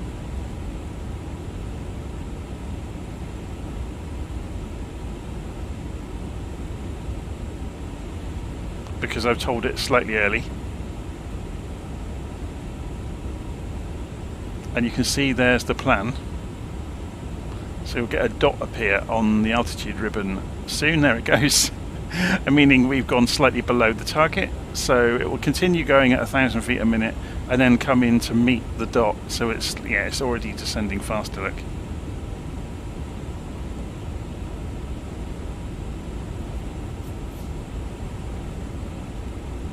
So when that dot is in the middle, it basically means you are on the descent plan. And you'll see the symbology change up there. Including if it needs help to slow down.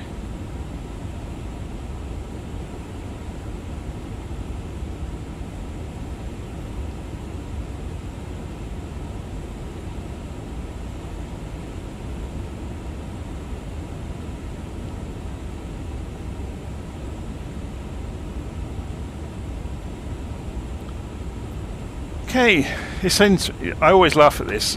We're obsessing over all the these details in the cockpit, completely ignoring that there's this amazing visual simulation.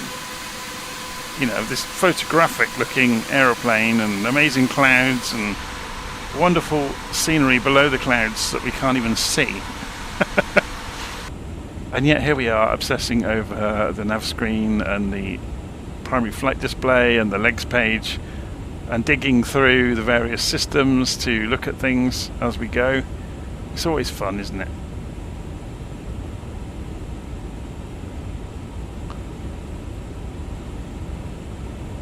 So let's go and find out what the weather is doing in Frankfurt. Information, open airport, weather, 1017 hectopascals.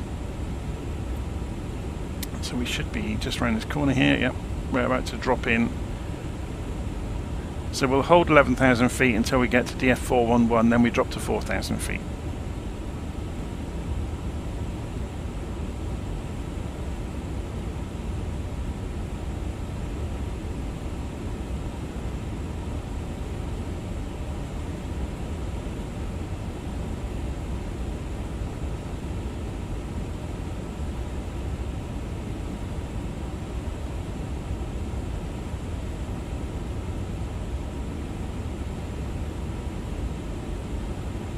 Just a waiting game now, isn't it? So as we come down to 10,000 feet, we'll turn the landing lights on. It's funny, I haven't flown the big jets for a while, or not regularly. It's amazing how quickly you get rusty about kind of knowing what's expected next, or knowing what you should be doing at a particular point. Flying GA tends to take the edge off your kind of retention, I guess, of awareness of what where you are, what you should be doing, what state the aeroplane should be in a given situation.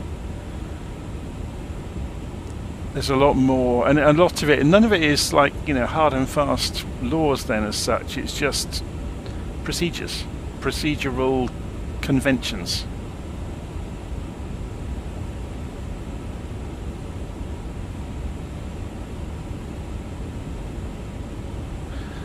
So, let's read these comments out. We've got a quick question. I'm planning to get 2024 soon and VATSIM later. I'm a complete noob in aviation and don't know much about things like ILS, starting a plane engine and so on. Plus I don't want to spend money on getting setups or gear. Well, I don't have much. Bizarre as that may sound, compared to nearly everybody I talk to, I've got the computer, the monitor, I've got the Thrustmaster stick and throttle. And for controlling airplanes, that's it. I've got a Stream Deck that I don't use, that is just sat underneath the desk. It's on, but I don't use it to actively fly an aeroplane. I tend to use the things inside the aeroplane with the mouse, because that's more, you know, immersion for me, is you're actually using the controls in the aeroplane rather than having a desk full of stuff. Right, we need to keep an eye on this. As we get to 10,000 feet, it will need to get down to 250 knots as well.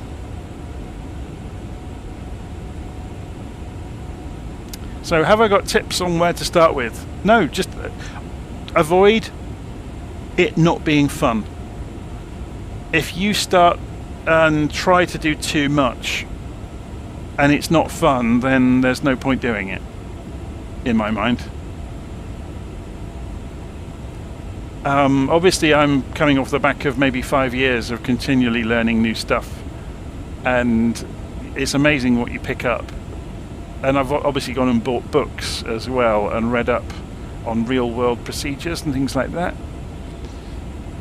But then the more you learn, the more you realise you don't know, and the more you realise isn't hard and fast rules. So the number of real world pilots have actually written me emails saying, yeah, don't worry about the lights, for example. I said, no one's going to get in trouble for forgetting a light for 30 seconds, or, you know, it's interesting, the things they tell you. Okay, we're at 11,000 feet. Now, what we have been told on the sheet is not to descend any further yet. So if we increase the range on this, we can see it's actually quite a long way. Look, it's 60 miles out until we turn, so we're not in a massive hurry to descend. So we'll hold 11,000 feet until 411, which is what it said on the approach chart.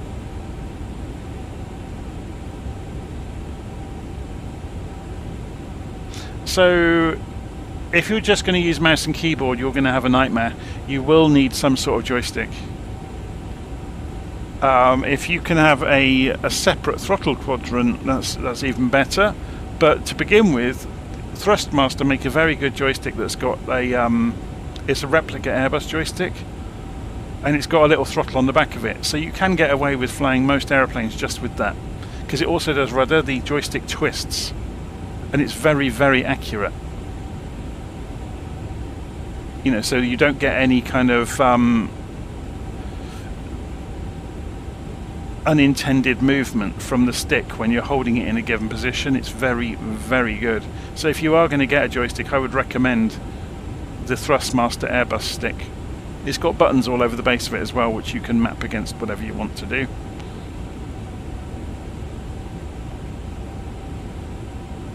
But you don't have to go and spend hundreds on a joystick. Like I said, if you can keep it so it's just still fun, then the simulator lets you do pretty much anything without any recourse, so you can try things out.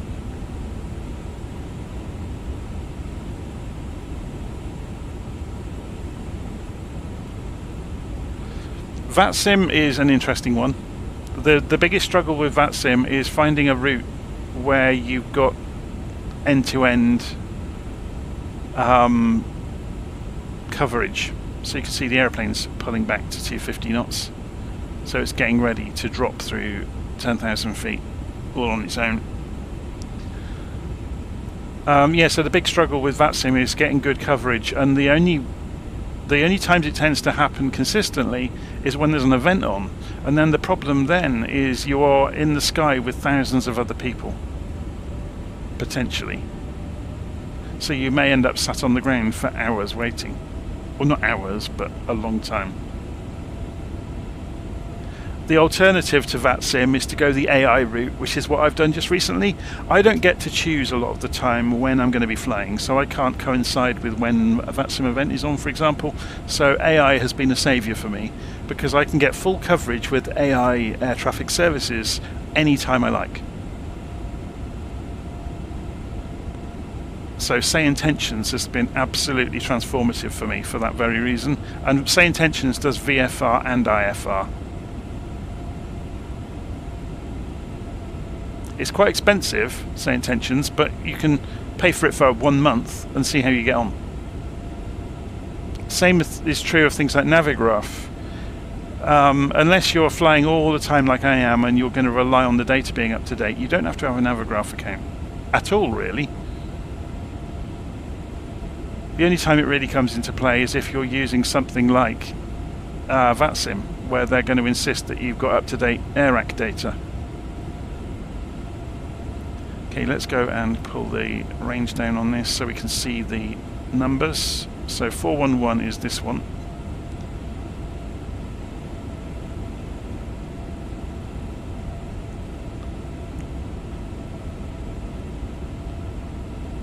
Let's go and check while we've got a few moments and look in the nav. Is it NavAid? There's the VOR radios.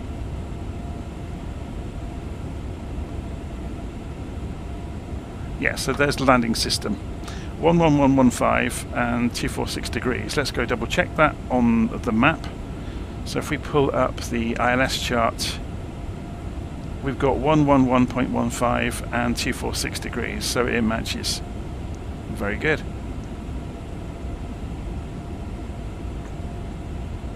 It's one of the niceties of programming the Airbuses is they program the landing system at the same time you choose the route. So when you're choosing your landing runway and approach, it's got that all pre-programmed ready to go.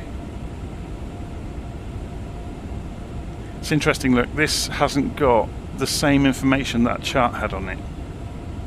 So we'll catch up back with this, but it's just like straight lining the descent very, very smoothly rather than holding at 11 until we get to 411. Any tips on how to communicate with ATC? Well, if you learn by using one of the AI systems, you can make your mistakes. Otherwise, just throw yourself into it. One of the best ways of learning, to be honest, is to join a real-world group that simulate ATC themselves. And a really good example of that is MyAir, which I've mentioned before on the channel. They have a Discord server. So you don't have to go and do the whole virtual airline thing with them. You can just join their Discord server for a flight, and as long as you behave yourself, they won't mind at all. They do flights between 2 locations a couple of times a week, and they have simulated air traffic services. So you can talk to, you're actually talking, they have Discord, so you're just jumping between Discord channels as you're talking, and you're talking to a real person. And because it's a little bit more relaxed than the likes of VATSIM, if you do make a huge mistake, they'll more likely laugh, you know, and everybody might give you a bit of a ribbing about whatever you did, but they'll also be able to answer your questions and give you the benefit of their knowledge, which is invaluable.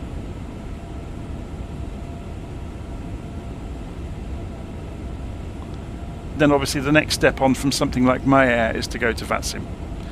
But VATSIM might be a little less forgiving. You can mark and say you're a student pilot on VATSIM, and then they will give you the, you know, the extra leeway.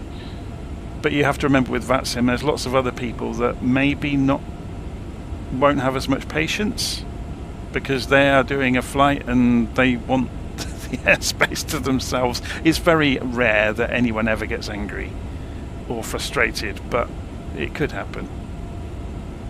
But obviously, using AI, you get freedom to, it's just you talking to the machine. So you can make the mistakes, and it will say it doesn't understand if you've asked something incorrectly. Where the generative AI is getting very good is you can be very, very flexible in how you talk to the controller, and it will typically understand. So we come through 411, we're going to drop to 4,000 feet.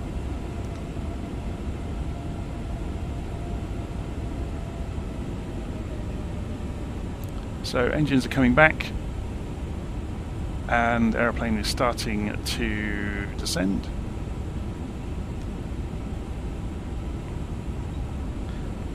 Unfortunately, it's so cloudy we probably can't see the airport.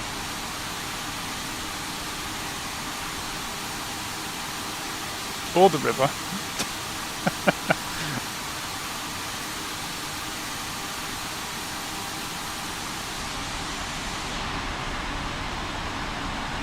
have a look on the map. Yeah, we're way past it already. It's behind us over there. Let's turn the labels off.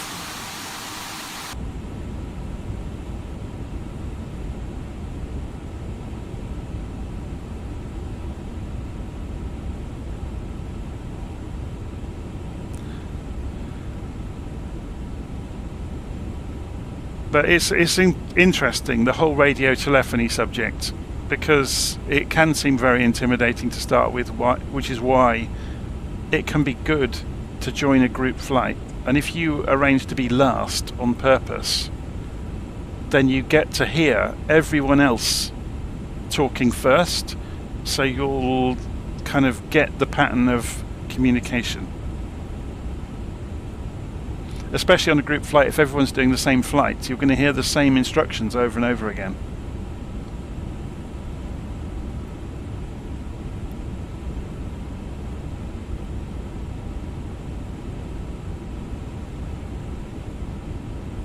So I'm going to allow us to come down a bit faster. I'm going to throw the speed brakes out. It's interesting, look, it's showing a warning about destination estimated fuel on block as soon as I threw the speed brakes out, because it's having to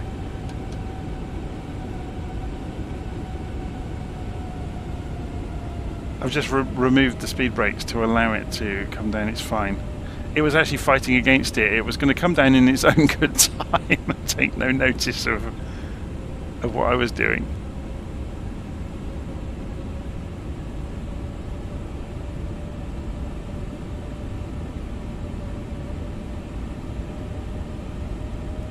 So, if you remember, this flight plan is going to carry on in a straight line because there's a discontinuity here.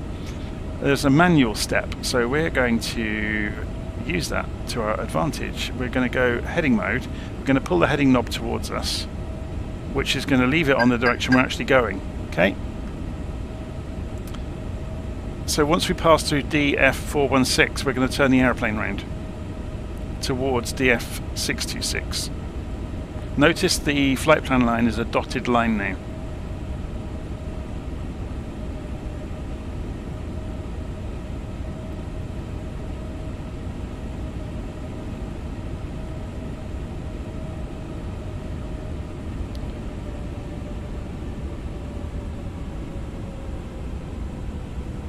Yeah, I should have pulled the 4,000 feet earlier, not pushed it.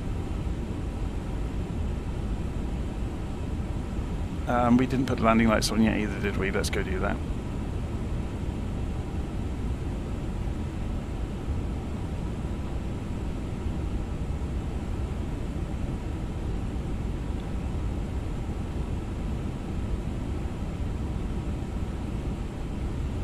Okay, so we're just flying through here. If we turn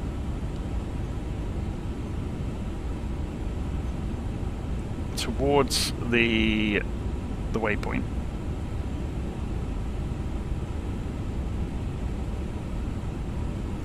we also need to go and get the 1017, so let's go and do that.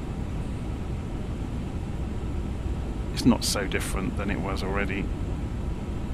That's the barometric pressure to make sure that our reading of the altitude relative to the runway is accurate. That's all we're doing there.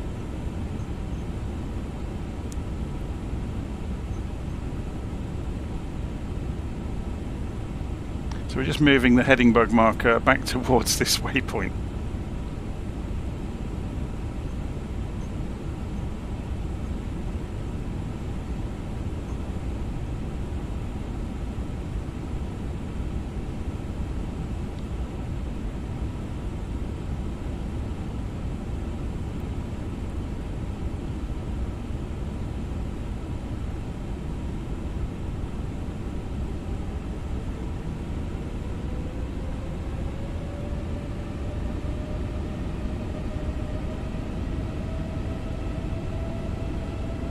$2,500.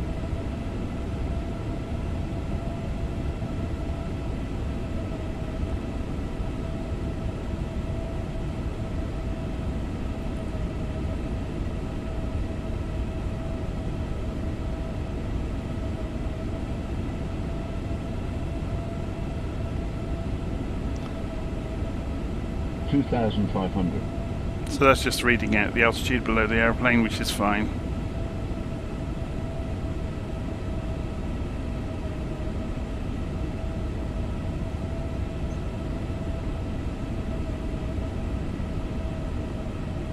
So you can see what we're doing here. We're just rolling in towards the approach. 2,500. We're a little bit off to the left. We can put a landing system on now. Do it on both sides. It won't hurt. That gives you the symbology for the ILS as soon as we pick it up. So let's go and push ourselves. You can see the wind is pushing us this way, which is why, half the reason why we've rolled out a little bit to one side. So we'll crab into the wind.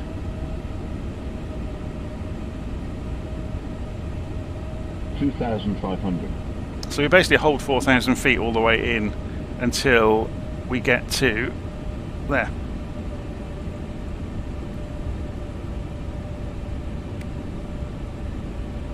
So just check, we got landing lights on. It's holding 250 knots still, we're still a long way out.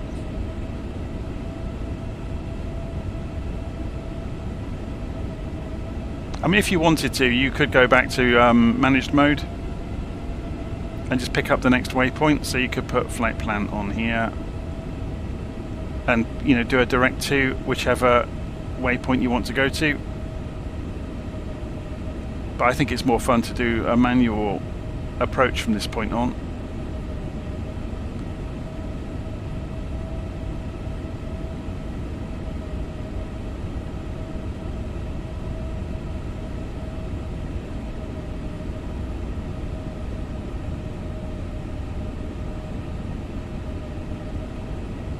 So we've got a 17 knot crosswind. Let's have a look at the airplane from outside.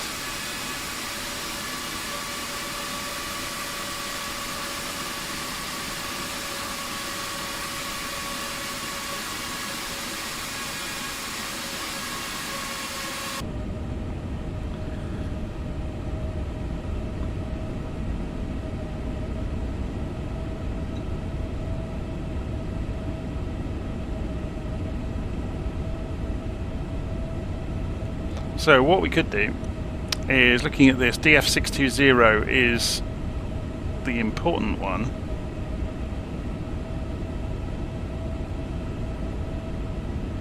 Which is that one, look.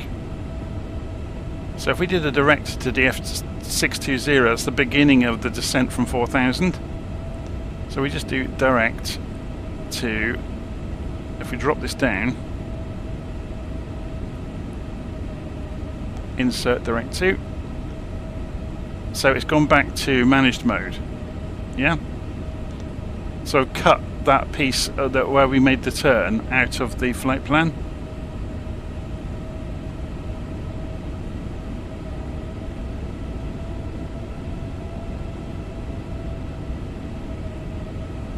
And it's already calculating where we bring in the speeds.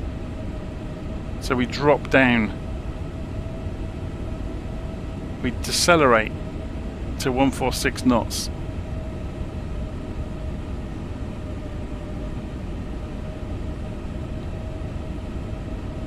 And we've got the limits for the flaps up here, look. So we've got flaps 1, 255, flaps 1 plus F, 220, flaps 2 at 212 knots. So there goes the throttle. It's getting ready, look, to drop the flaps. So remember 220, we can go to 1 plus F on the flaps, so we'll do that when it comes to 220, and that will give us even more drag. You can see the airport out ahead of us.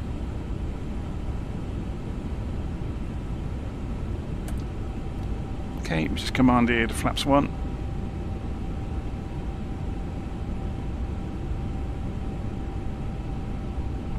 We have got the localizer now. So we could, if we wanted to, go and put on approach mode. And you can see that is showing now at the top of the primary flight display that we're in localizer mode, and it's captured it. So we're now in land 3 single mode. If we select both autopilots now, it will go land 3 dual. There we go. So once you're in approach mode, you can use both autopilots at the same time. So go for the next set of flaps. In fact, we can go 3 already. And we can drop the gear. Did I put the seatbelts back on? It's on auto, but we'll put it onto on. So, here comes the glide slope.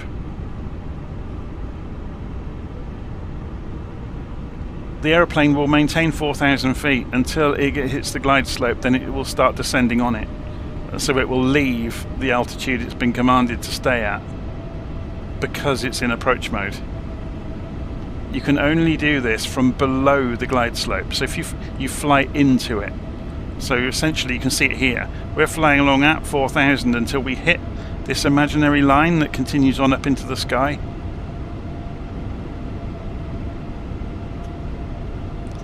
So as we fly along, the glide slope's getting closer and closer. So at the moment, you can imagine there's a line up, and it goes up above us at the moment. We're going to fly into it, and then start descending down it.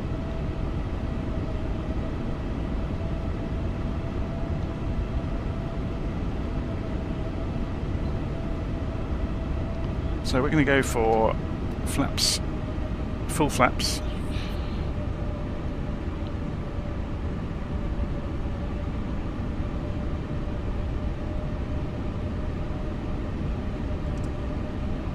And rather than let the autopilot have all the fun, I'm going to take over now.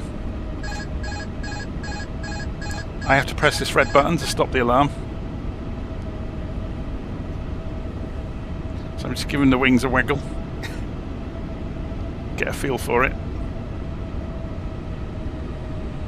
So that's our runway directly in front of us over there. And there's someone else on approach that's just come past. Now, who was that? Was that a computer plane? I think it was.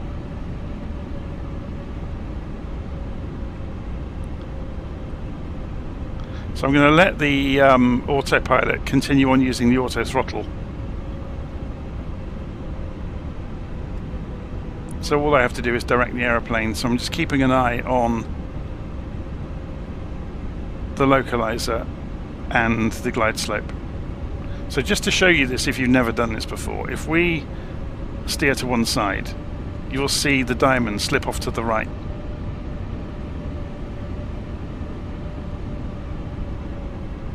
Okay, so you can see that happening. And then if we turn back across the runway the other way, so basically when this is in the middle, we are on the center line of the runway. Oh, sorry, of the signal. Sometimes you get offset ILSs. You can see we're slightly below where the glide slope is, so if we lift the nose gently,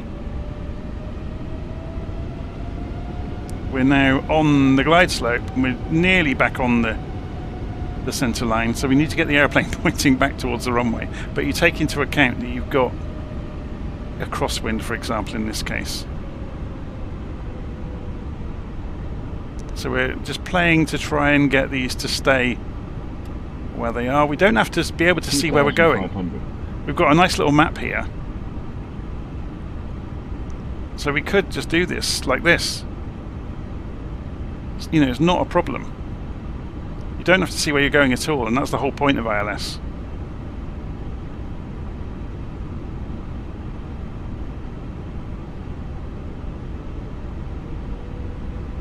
You're just playing to keep these diamonds lined up and keep an eye on the map. Keep an eye on the speed. Obviously we've got the aeroplane helping us with the speed. But obviously we can see the runway.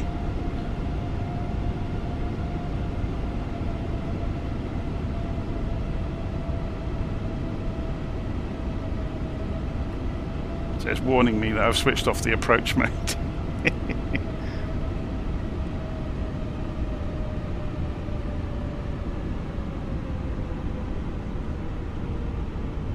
So what we could do now, seeing as we've got the ability to do so, is have approach mode on. So we can see there's Frankfurt. Keep an eye on the aeroplane, make sure we don't go wildly off track. and we actually get to look out at the city as we roll in. I spent a lot of time working in Frankfurt a couple of years back.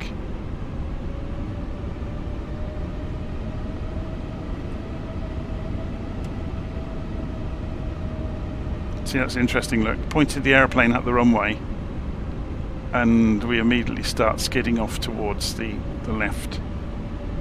So we've still got this 17 knot crosswind.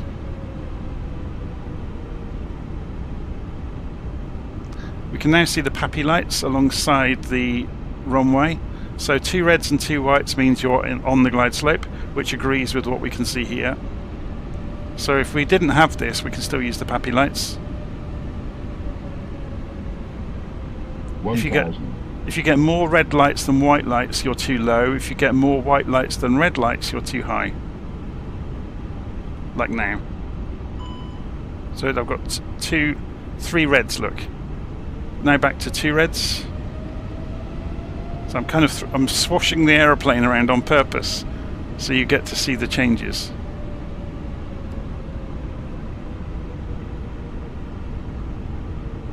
And the wind is dying down as we descend, which is good.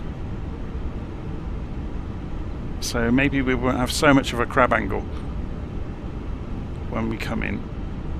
We'll have to be ready to bring the nose wheel round as the aircraft touches down. So we're going low, look. You see there, and it agrees with there momentarily that it was showing 3 reds. 400. So saying the ground spoilers aren't armed. They are now. And of course we're going to get an AI aeroplane on the runway right in front of us. 300.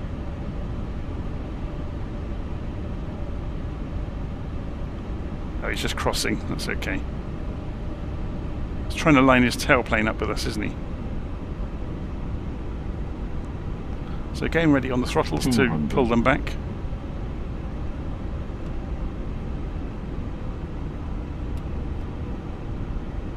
One 90, 80, 70, 60, 50, 40, 30, 20. Retard. 10, 5. Retard.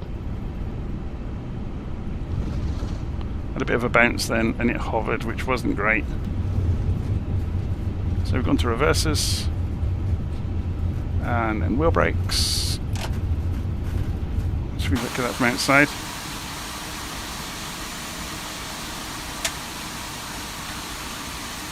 The reversers didn't kick in. That was interesting. They did the second time. It's quite windy on that landing, wasn't it?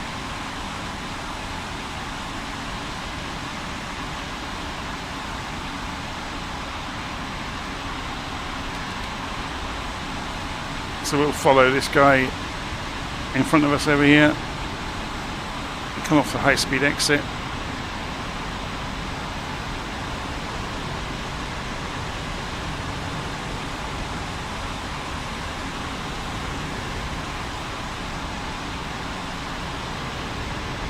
Crikey, that was a heavy landing.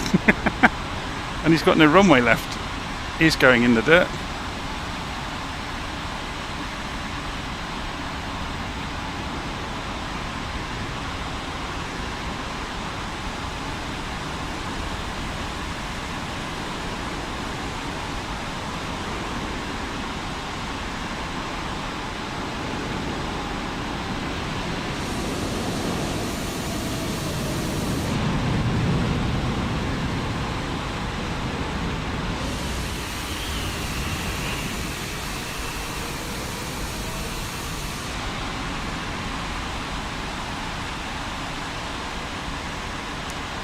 So is he going to move anytime soon? It's just an AI aeroplane. I'm going to plow through him. So there's nothing coming, is there?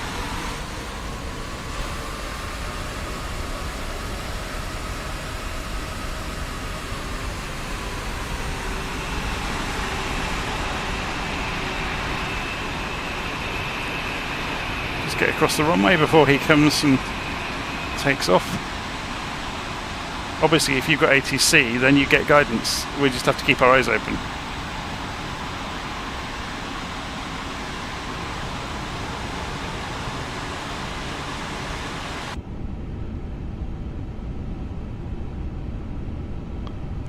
And you also get jokers. I think that's just an AI plane having a bit of a mad turn. Should we turn the labels off?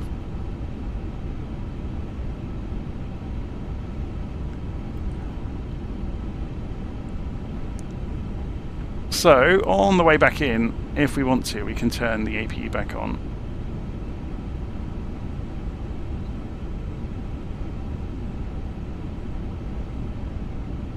And we can turn the landing lights off, turn the taxi lights on.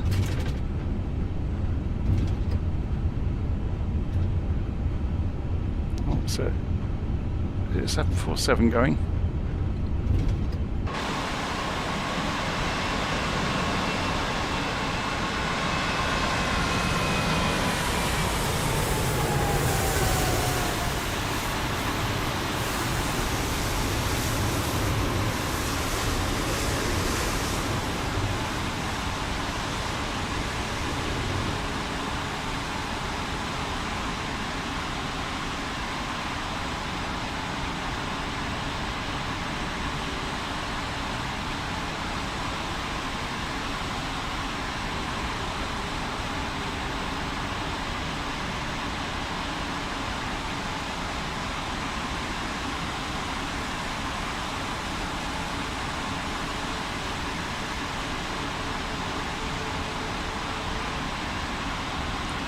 Oh, the hours I've spent sat in these cafes at Frankfurt waiting for my plane.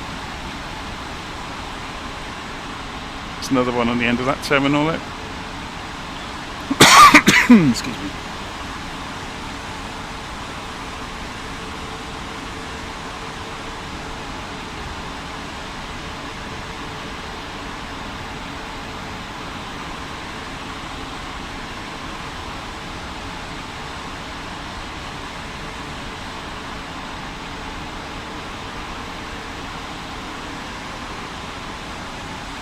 We go in over here.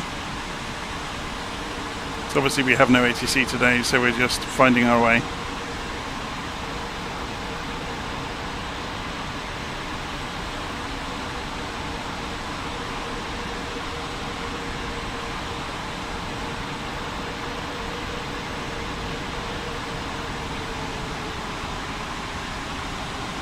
Oh, it's always the way, isn't it?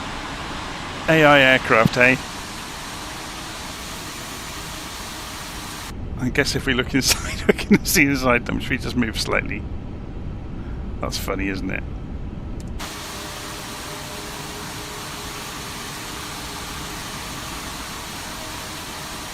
See, now it is other parking down here, but I imagine Flight Sim will fill it up as well. So we're about to skittle all of the... yeah, we've just hit the other aeroplane, I think.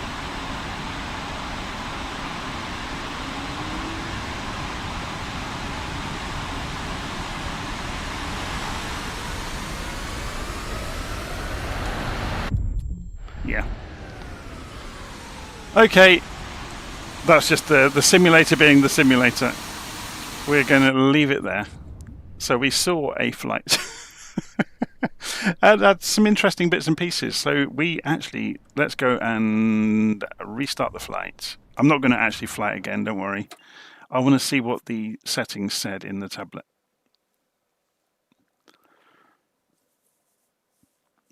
So I'm being asked, would I do a transatlantic? I nearly did one today. Probably from Gatwick over to JFK, maybe.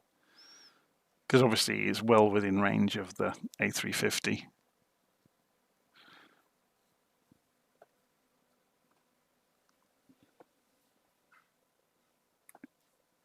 Oh, has this still got the bug where it kills the aeroplane? Or kills the sim? The A350 used to have real problems doing a restart. Although it's probably having to load all the scenery back in, isn't it, at Gatwick? So this is the usual pause you would get when you wait for your aeroplane to appear on the ground. We're just getting it on a blank screen instead of with the... Yeah, there we go.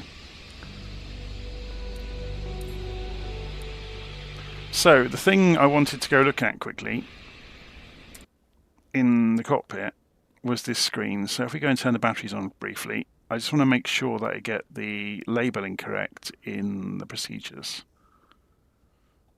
Do we need external power on? I suppose we should. So just wait for the screens to come up. There we go. So if we go into options and third party, it was this I wanted to make sure was correct. So in here, where I said to do,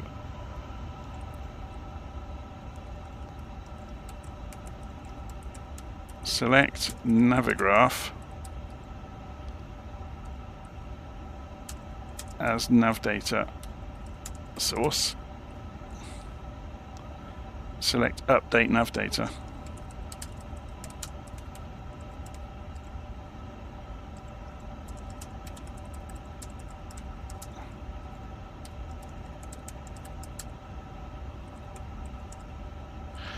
So that's interesting though. So where did I set? Oh, reset credentials. So I ought to say that first, really. So on the third party, reset. Oops. Reset or set if not done before. The Navigraph credentials.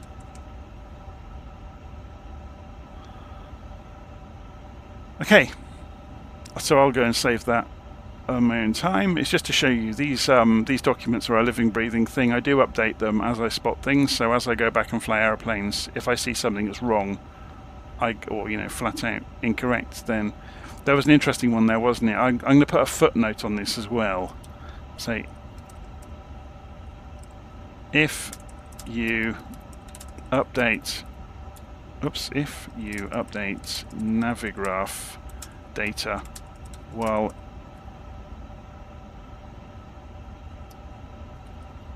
maybe it's worth restarting the flight to ensure the MCDU, or FMS I should just call it, maybe flight management system, works correctly.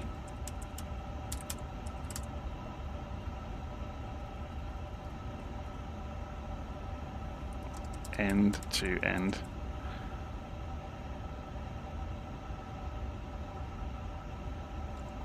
It's not a surprise that resetting it while you're using the aeroplane might break it, because it's, pulling its brain out and putting it back in is quite a major thing to do, really. Right, I'm going to leave it there. Hopefully you enjoyed that today. That was good fun, apart from obviously the 1,000-foot leap in the air. But yeah, that's the Inibuids A350. It's a great aeroplane in the sim. It's got so much to play with inside it as well.